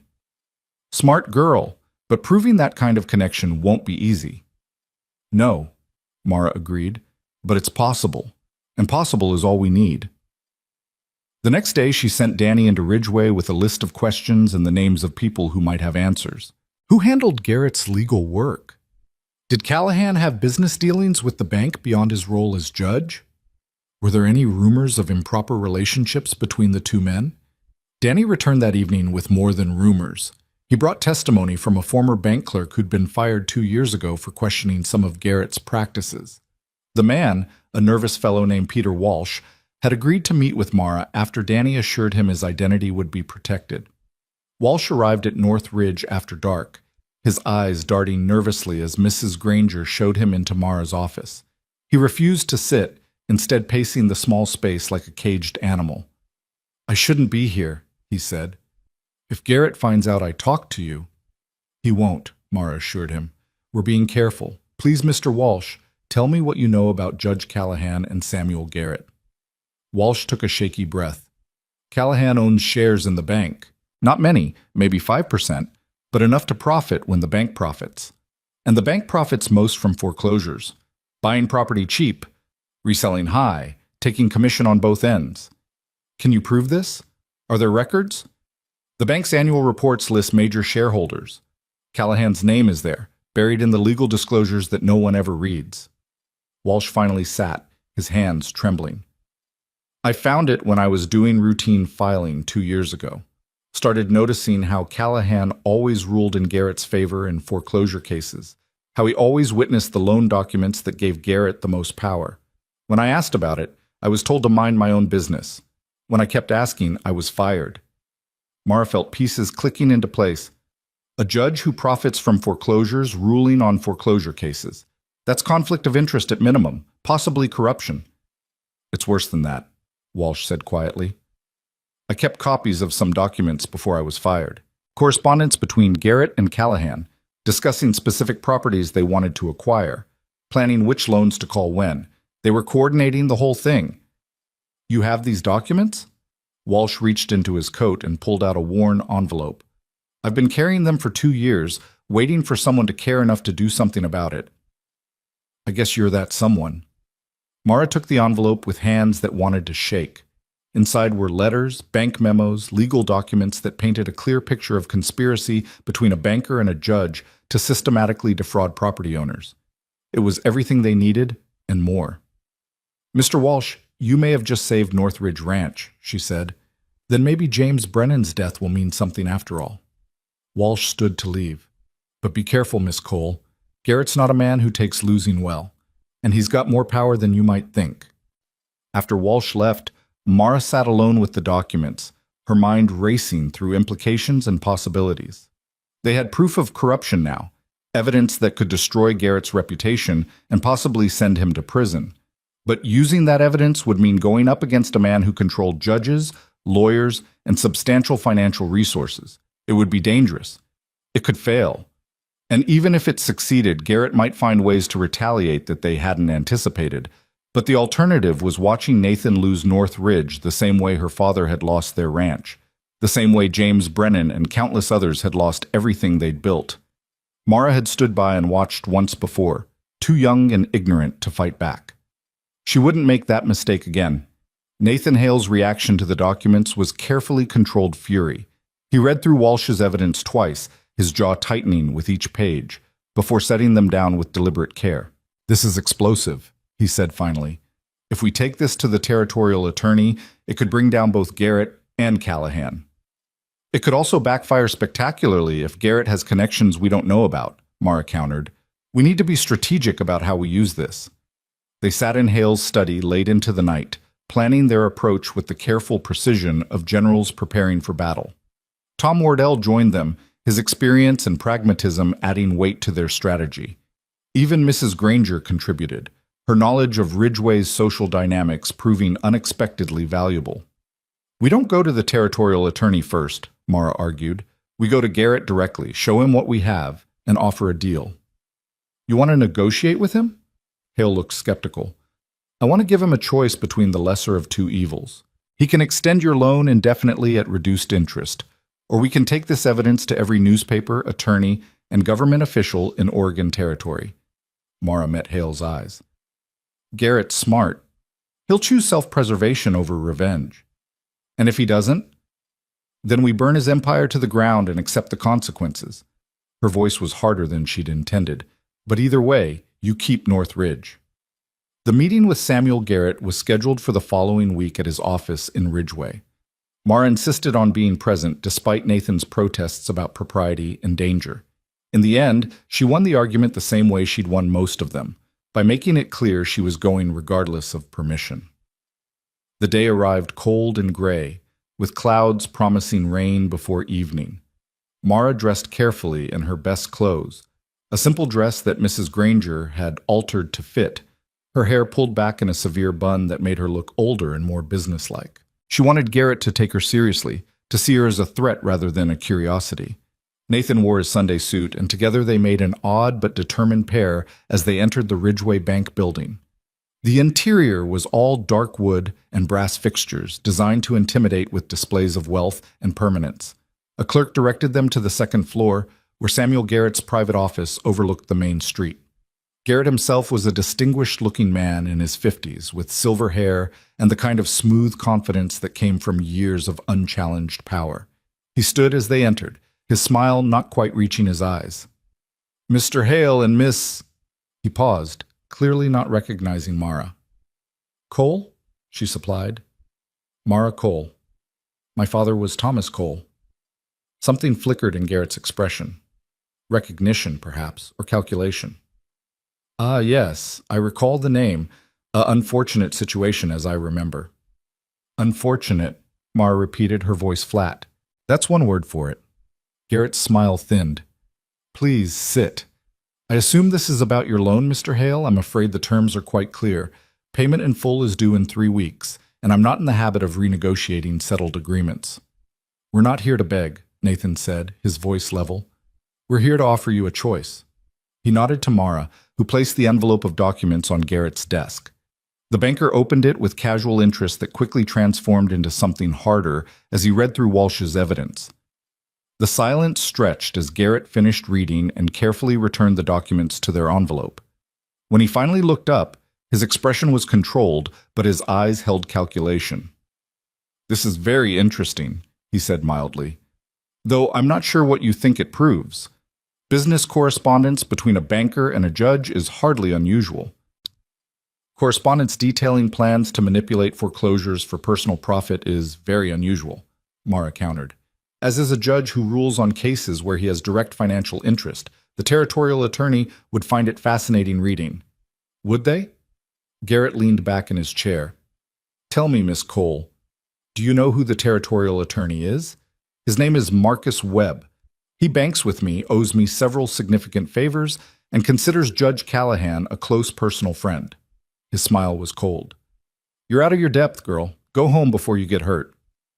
"We're not going to the territorial attorney," Nathan said before Mara could respond. We're going to every newspaper in Oregon Territory. The Oregonian, the East Oregonian, the Portland Daily. We're going to make sure every rancher, farmer, and businessman knows exactly how Ridgeway Bank operates. For the first time, Garrett's composure cracked slightly. That would be slander. It would be truth backed by documentation. Mara leaned forward. Your empire is built on reputation and trust. What happens when people learn you've been systematically defrauding property owners for 20 years? When they learn their judge is in your pocket? How many depositors will you have left when this story breaks? Garrett's jaw tightened, and Mara saw the moment he recognized they were serious, that they had enough evidence to cause real damage even if he could prevent criminal prosecution. What do you want? He asked finally. Nathan's loan extended indefinitely at 3% interest, Mara said, and a moratorium on early call clauses for all existing agricultural loans. You can still make money, just not by destroying lives. And in exchange? We keep these documents private. Your reputation stays intact, your business continues. Nathan's voice was hard. But if you ever come after Northridge again, or if we hear about any more suspicious foreclosures, everything goes public. Those are the terms. Garrett studied them both, his expression unreadable. The silence stretched, punctuated only by the ticking of the ornate clock on his wall. Finally, he stood and walked to the window, staring out at the town he'd controlled for so long. You're making a mistake, he said quietly.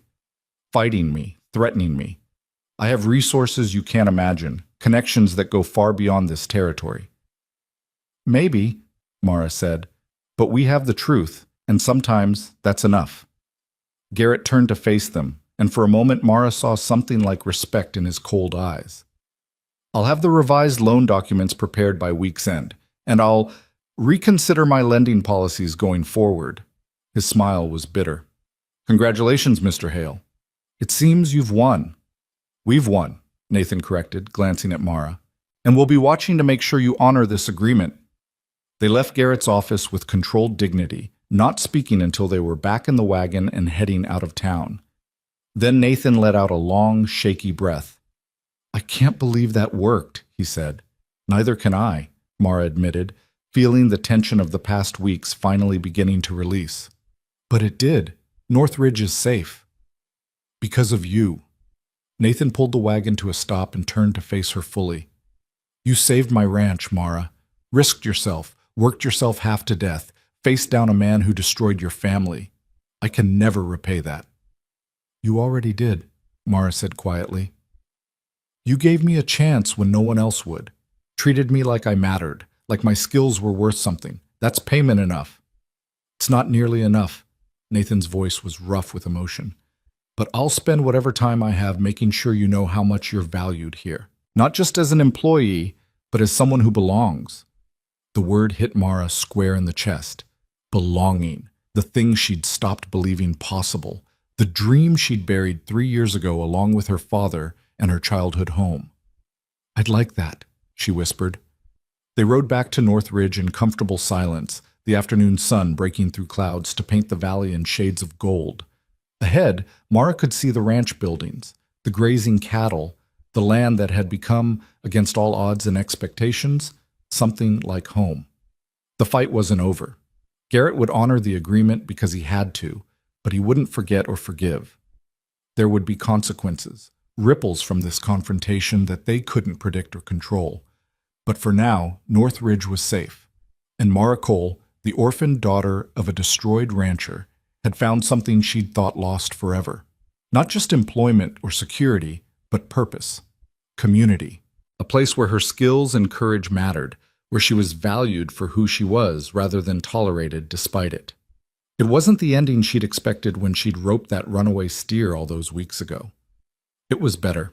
The revised loan documents arrived at Northridge 3 days later, delivered by a stone-faced clerk who wouldn't meet Nathan's eyes.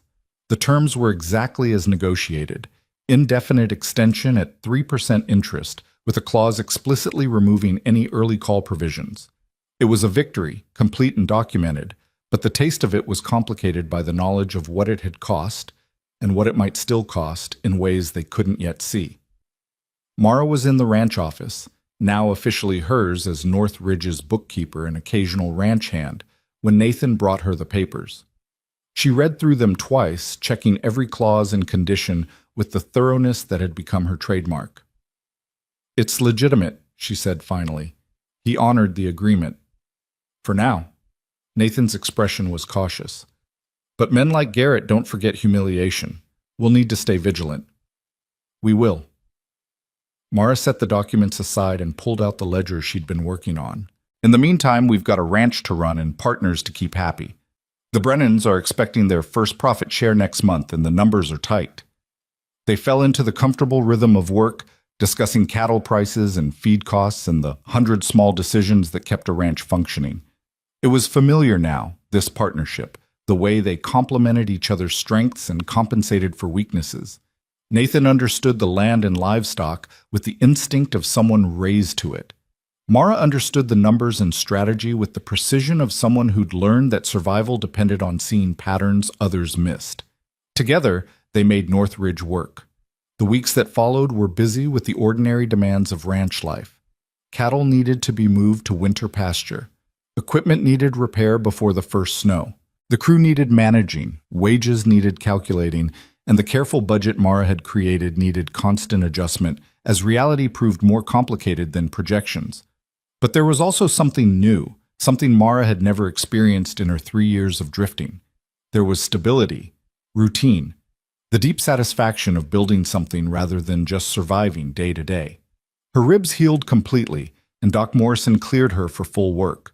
Mara celebrated by spending an entire day on horseback, helping Cooper and Danny move a herd to the high meadow, her body remembering every skill her father had taught her, her mare responding to the slightest touch like they were two parts of the same creature.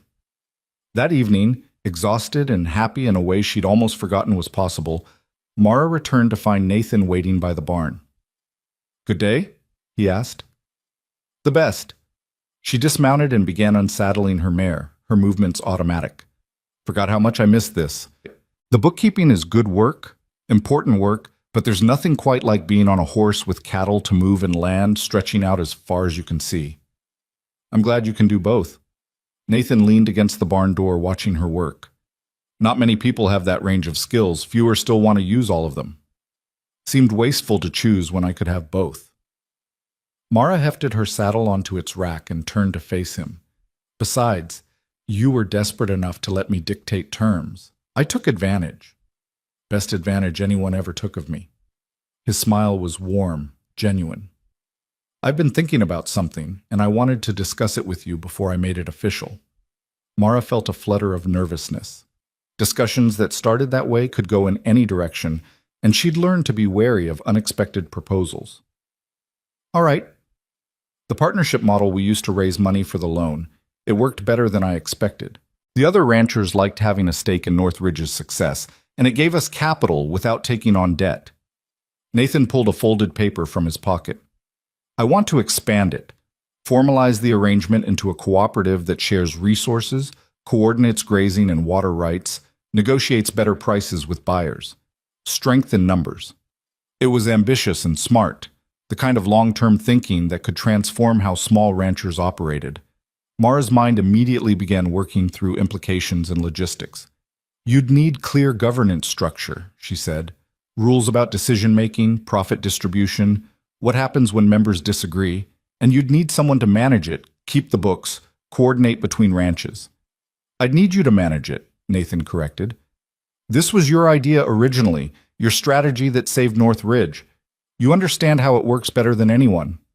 The offer was staggering. Managing a cooperative of ranches would be a significant role, influential and respected. It was the kind of position that could establish Mara's reputation permanently, prove once and for all that she belonged in this world. It was also terrifying. "That's a lot of responsibility," she said carefully. "You've already proven you can handle it. The question is whether you want to." Nathan's gray eyes were steady, patient. "I'm not trying to push you into something you don't want, Mara. I'm offering because I trust your judgment and your integrity. But if you'd rather just focus on Northridge, that's fine too." Mara thought about the girl she'd been 3 years ago, orphaned and dispossessed, watching strangers auction off everything her father had built. She thought about the woman she'd become through sheer necessity, learning to survive by keeping her head down and her expectations low.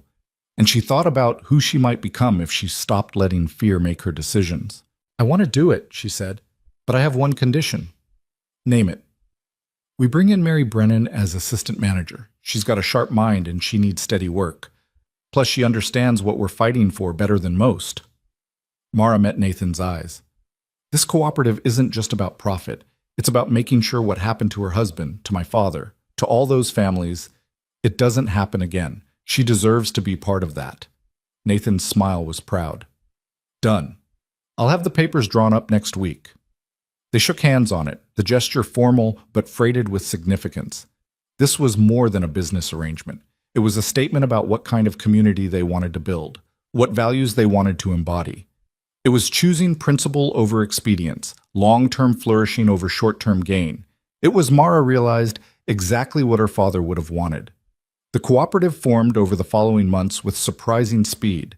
The ranchers who'd invested in saving Northridge were eager to formalize the arrangement, and others joined once they understood the benefits. By spring, they had 12-member ranches, a governing board, and a set of bylaws that Mara had drafted with meticulous attention to fairness and sustainability. Mary Brennan proved to be everything Mara had hoped: organized, intelligent, and possessed of a quiet determination that reminded Mara of herself. Working together, they created systems for coordinating grazing schedules, sharing equipment, and negotiating with buyers as a unified group.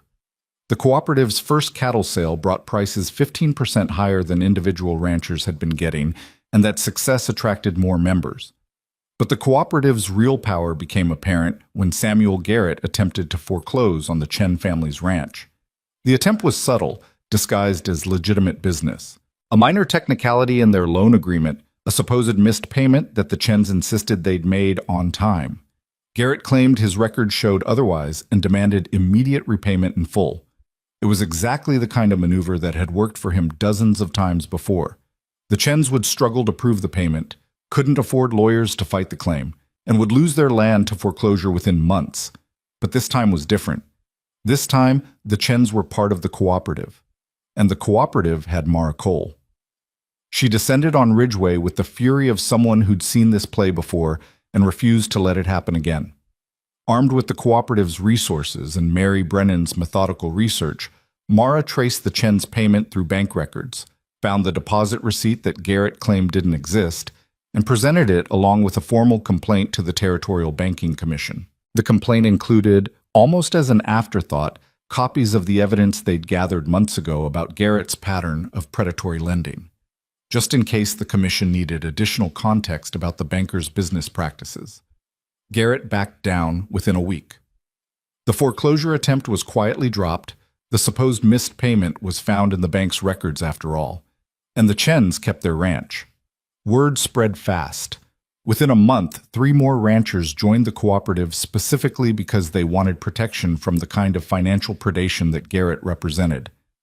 The cooperative wasn't just an economic alliance anymore. It was becoming a political force, a way for small operators to stand up to concentrated power. And Mara found herself at the center of it, respected and even admired by people who 6 months ago wouldn't have trusted a woman to manage a simple ranch account. The recognition should have satisfied her, should have been enough. But late at night, alone in the small house that Nathan had built for her on North Ridge land, Mara sometimes felt the weight of expectations pressing down like a physical thing. She'd become important, influential, someone people looked to for leadership and solutions. It was gratifying and exhausting in equal measure. Nathan seemed to sense her struggle without her having to voice it. He appeared at her door one evening in early summer, carrying 2 cups of coffee and an expression that suggested he had something specific to discuss. "You're working too hard," he said without preamble, handing her one of the cups. "Says the man who was up before dawn checking fence lines." Mara gestured for him to sit on the porch steps beside her. "I'm allowed to work too hard. It's my ranch." He settled next to her, close enough that their shoulders almost touched. "You're allowed to take a day off occasionally. The cooperative won't collapse if you rest." "Won't it?" Mara's tone was sharper than she'd intended. "We've got the Johnson Ranch trying to negotiate better terms than everyone else. The Prescott widow wants to expand into sheep despite half the members objecting, and Garrett's probably planning his next move as we speak. If I'm not managing it all..." Someone else will. Mary's perfectly capable of handling day-to-day operations. Nathan turned to look at her, his expression serious. Mara, you saved North Ridge. You built the cooperative from nothing. You've done more in 6 months than most people do in a lifetime. You're allowed to stop proving yourself. The words hit harder than Mara expected, cutting through defenses she hadn't realized she'd built. What if I stop and everything falls apart? What if the only reason any of this works is because I'm constantly holding it together? Then it deserves to fall apart, and we'll build something better. Nathan's voice was gentle but firm. But I don't think that's what would happen. I think you've built systems and relationships strong enough to survive without constant intervention. And I think you're running yourself into the ground because you're afraid to find out if you're actually as essential as you feel you need to be. Mara wanted to argue, wanted to deny the uncomfortable accuracy of his observation.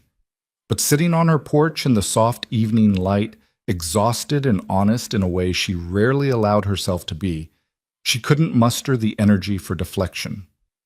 I don't know how to not work, she admitted quietly. For 3 years, constant work was the only thing keeping me alive. If I stopped moving, I'd have to think about what I'd lost, what I'd become. Now I've got something worth keeping, and I'm terrified that if I let my guard down for even a moment, it'll all disappear. It won't disappear. You've earned your place here, Mara, not through constant work or proving yourself over and over. You've earned it by being competent and principled and willing to fight for what matters. Nathan shifted slightly, and now their shoulders were touching, warm and solid. You don't have to keep earning what you've already won. The simple truth of it made Mara's throat tight with emotion. She'd been fighting so long that she'd forgotten what it felt like to be safe, to trust that good things could last. I don't know how to do this, she whispered. How to be happy. How to let myself believe this is real. One day at a time. Nathan's hand found hers, his calloused fingers gentle. Take a day off tomorrow, sleep late, read a book, go fishing. Do something just because you want to, not because it needs doing. And if the cooperative falls apart, then I'll help you rebuild it the day after. His smile was warm. But it won't. You've built something stronger than you realize. Mara took the next day off, though it felt strange and vaguely transgressive. She slept until the sun was well up, ate a leisurely breakfast, and spent the afternoon by the creek with a book Mrs. Granger had lent her. The world didn't end.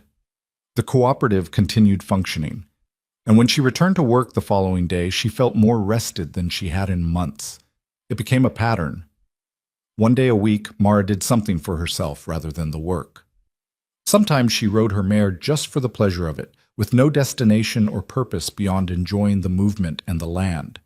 Sometimes she had dinner with the Brennan family, watching Mary's children play and remembering what normal life looked like.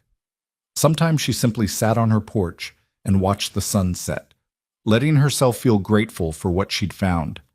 And sometimes Nathan joined her, his presence comfortable and undemanding, their conversation ranging from ranch business to philosophy to comfortable silence. It was during one of these evenings, as autumn painted the valley in shades of gold and crimson, that Nathan finally said what had been building between them for months. I'm in love with you. The words were simple, direct, offered without expectation or demand. Mara turned to look at him, her heart suddenly loud in her ears. That's complicated, she managed. Is it? Nathan's expression was calm, patient. Seems pretty straightforward to me. You're brilliant and brave and the most competent person I've ever met. You saved my ranch, built a cooperative that's changing how ranchers operate in this entire region, and somehow managed to make me believe in possibilities I'd given up on. How could I not love you? Because I'm your employee. Because people will say you're taking advantage, that I only got my position because of favoritism. Mara heard the fear in her own voice. Because if this goes wrong, I lose everything I've built here. Then we do it right. Nathan shifted to face her fully. I'm not asking you to be my mistress or my secret. I'm asking you to be my partner in business, in life, in building something that matters. We make it official, legal, equal. You keep your role in the cooperative, your house, your independence. Nothing changes except we stop pretending this is just professional respect. Everything changes, Mara corrected, but her voice was softer now. People will talk. Some of the cooperative members will question whether you're making decisions based on business or personal bias. We'll have to work twice as hard to maintain credibility. So we work twice as hard. We've both been doing that anyway. Nathan's smile was gentle.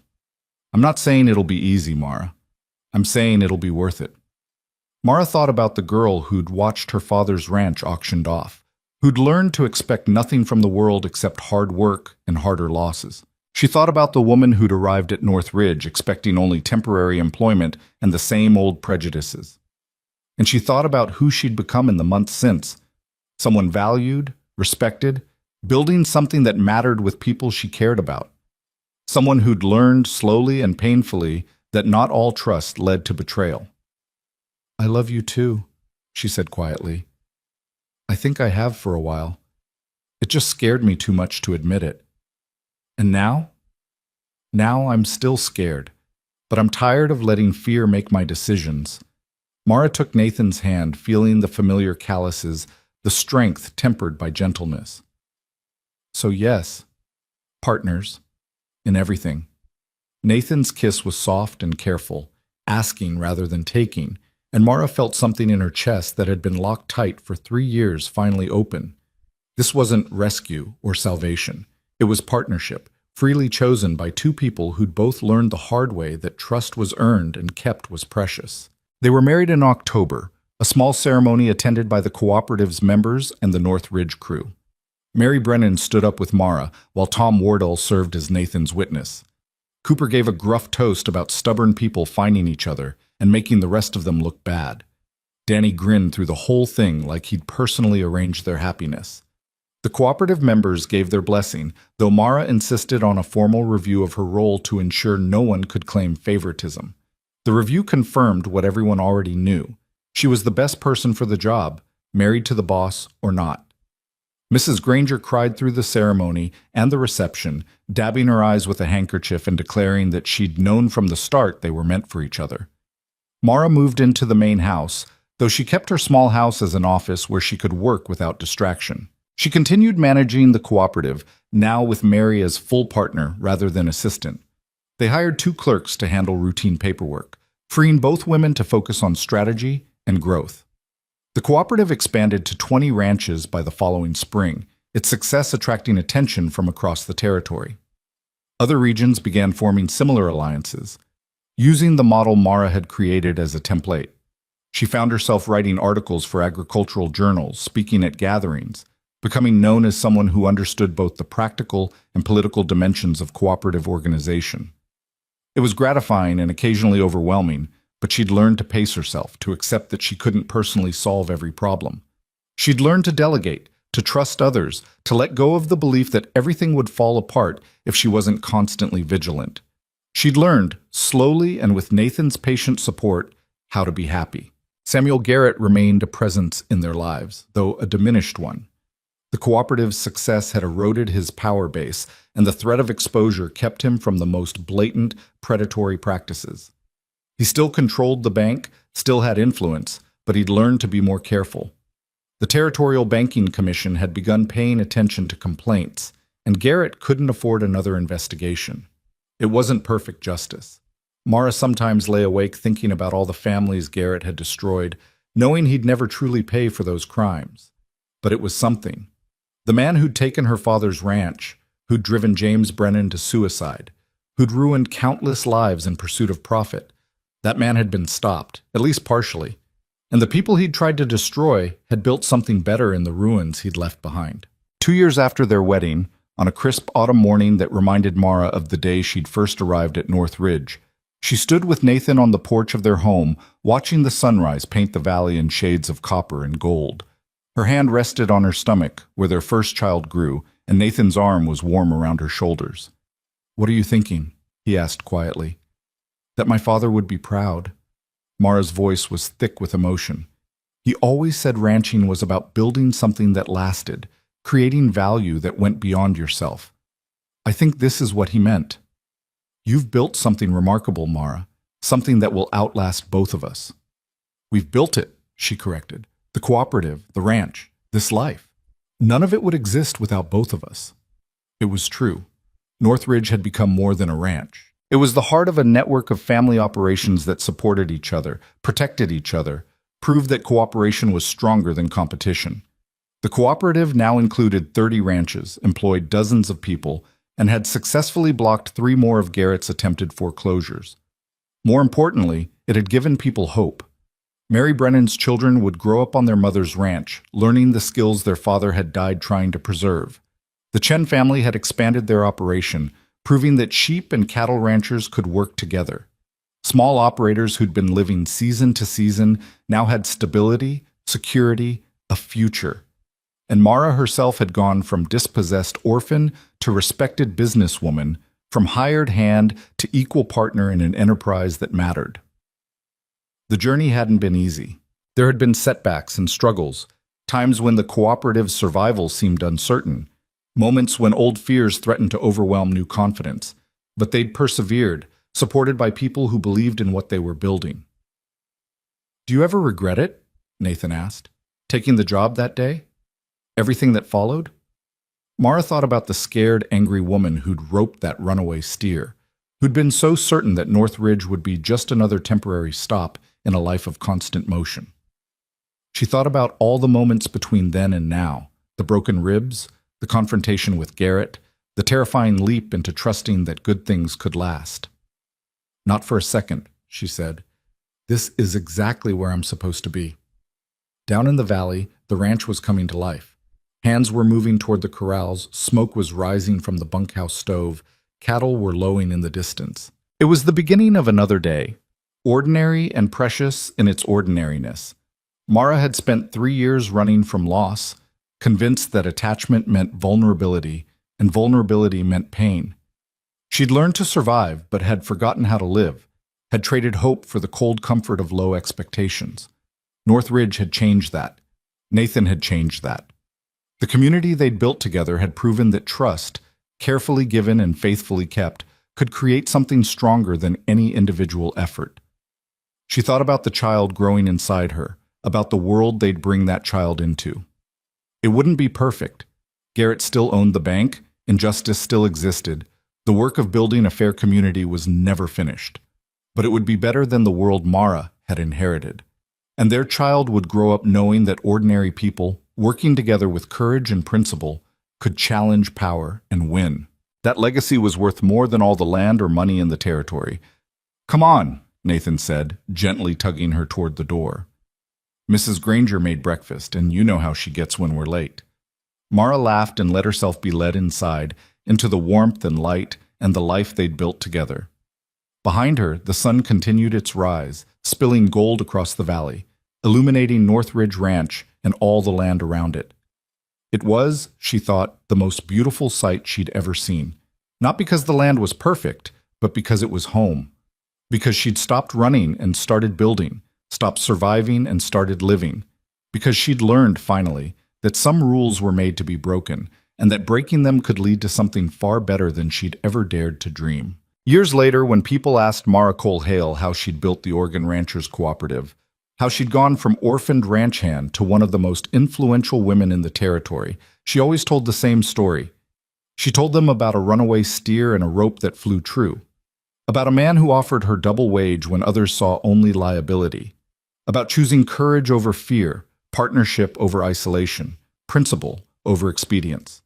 She told them about ordinary people doing extraordinary things when they refused to accept that the world couldn't be better. And she told them that the most important lesson she'd ever learned was simple. You were never as powerless as circumstances made you feel, never as alone as fear insisted you were, and never too broken to build something worth keeping. The rest, she said with a smile, was just hard work and stubbornness. But sitting on her porch in the evening, watching her children play in the yard while Nathan worked nearby, and the cooperative's latest newsletter reported another successful negotiation, another member ranch saved from foreclosure, another victory for the community they'd built. Sitting there, Mara knew it was more than that. It was proof that hope, tended carefully and defended fiercely, could grow into something real and lasting. It was proof that she'd found what she'd stopped believing existed, a place where she belonged, work that mattered, people who valued her for who she was rather than tolerated her despite it. It was proof that the girl who'd lost everything could become the woman who built something worth having. And that, Mara thought, as the sun set and stars began to emerge in the darkening sky, was the greatest victory of all.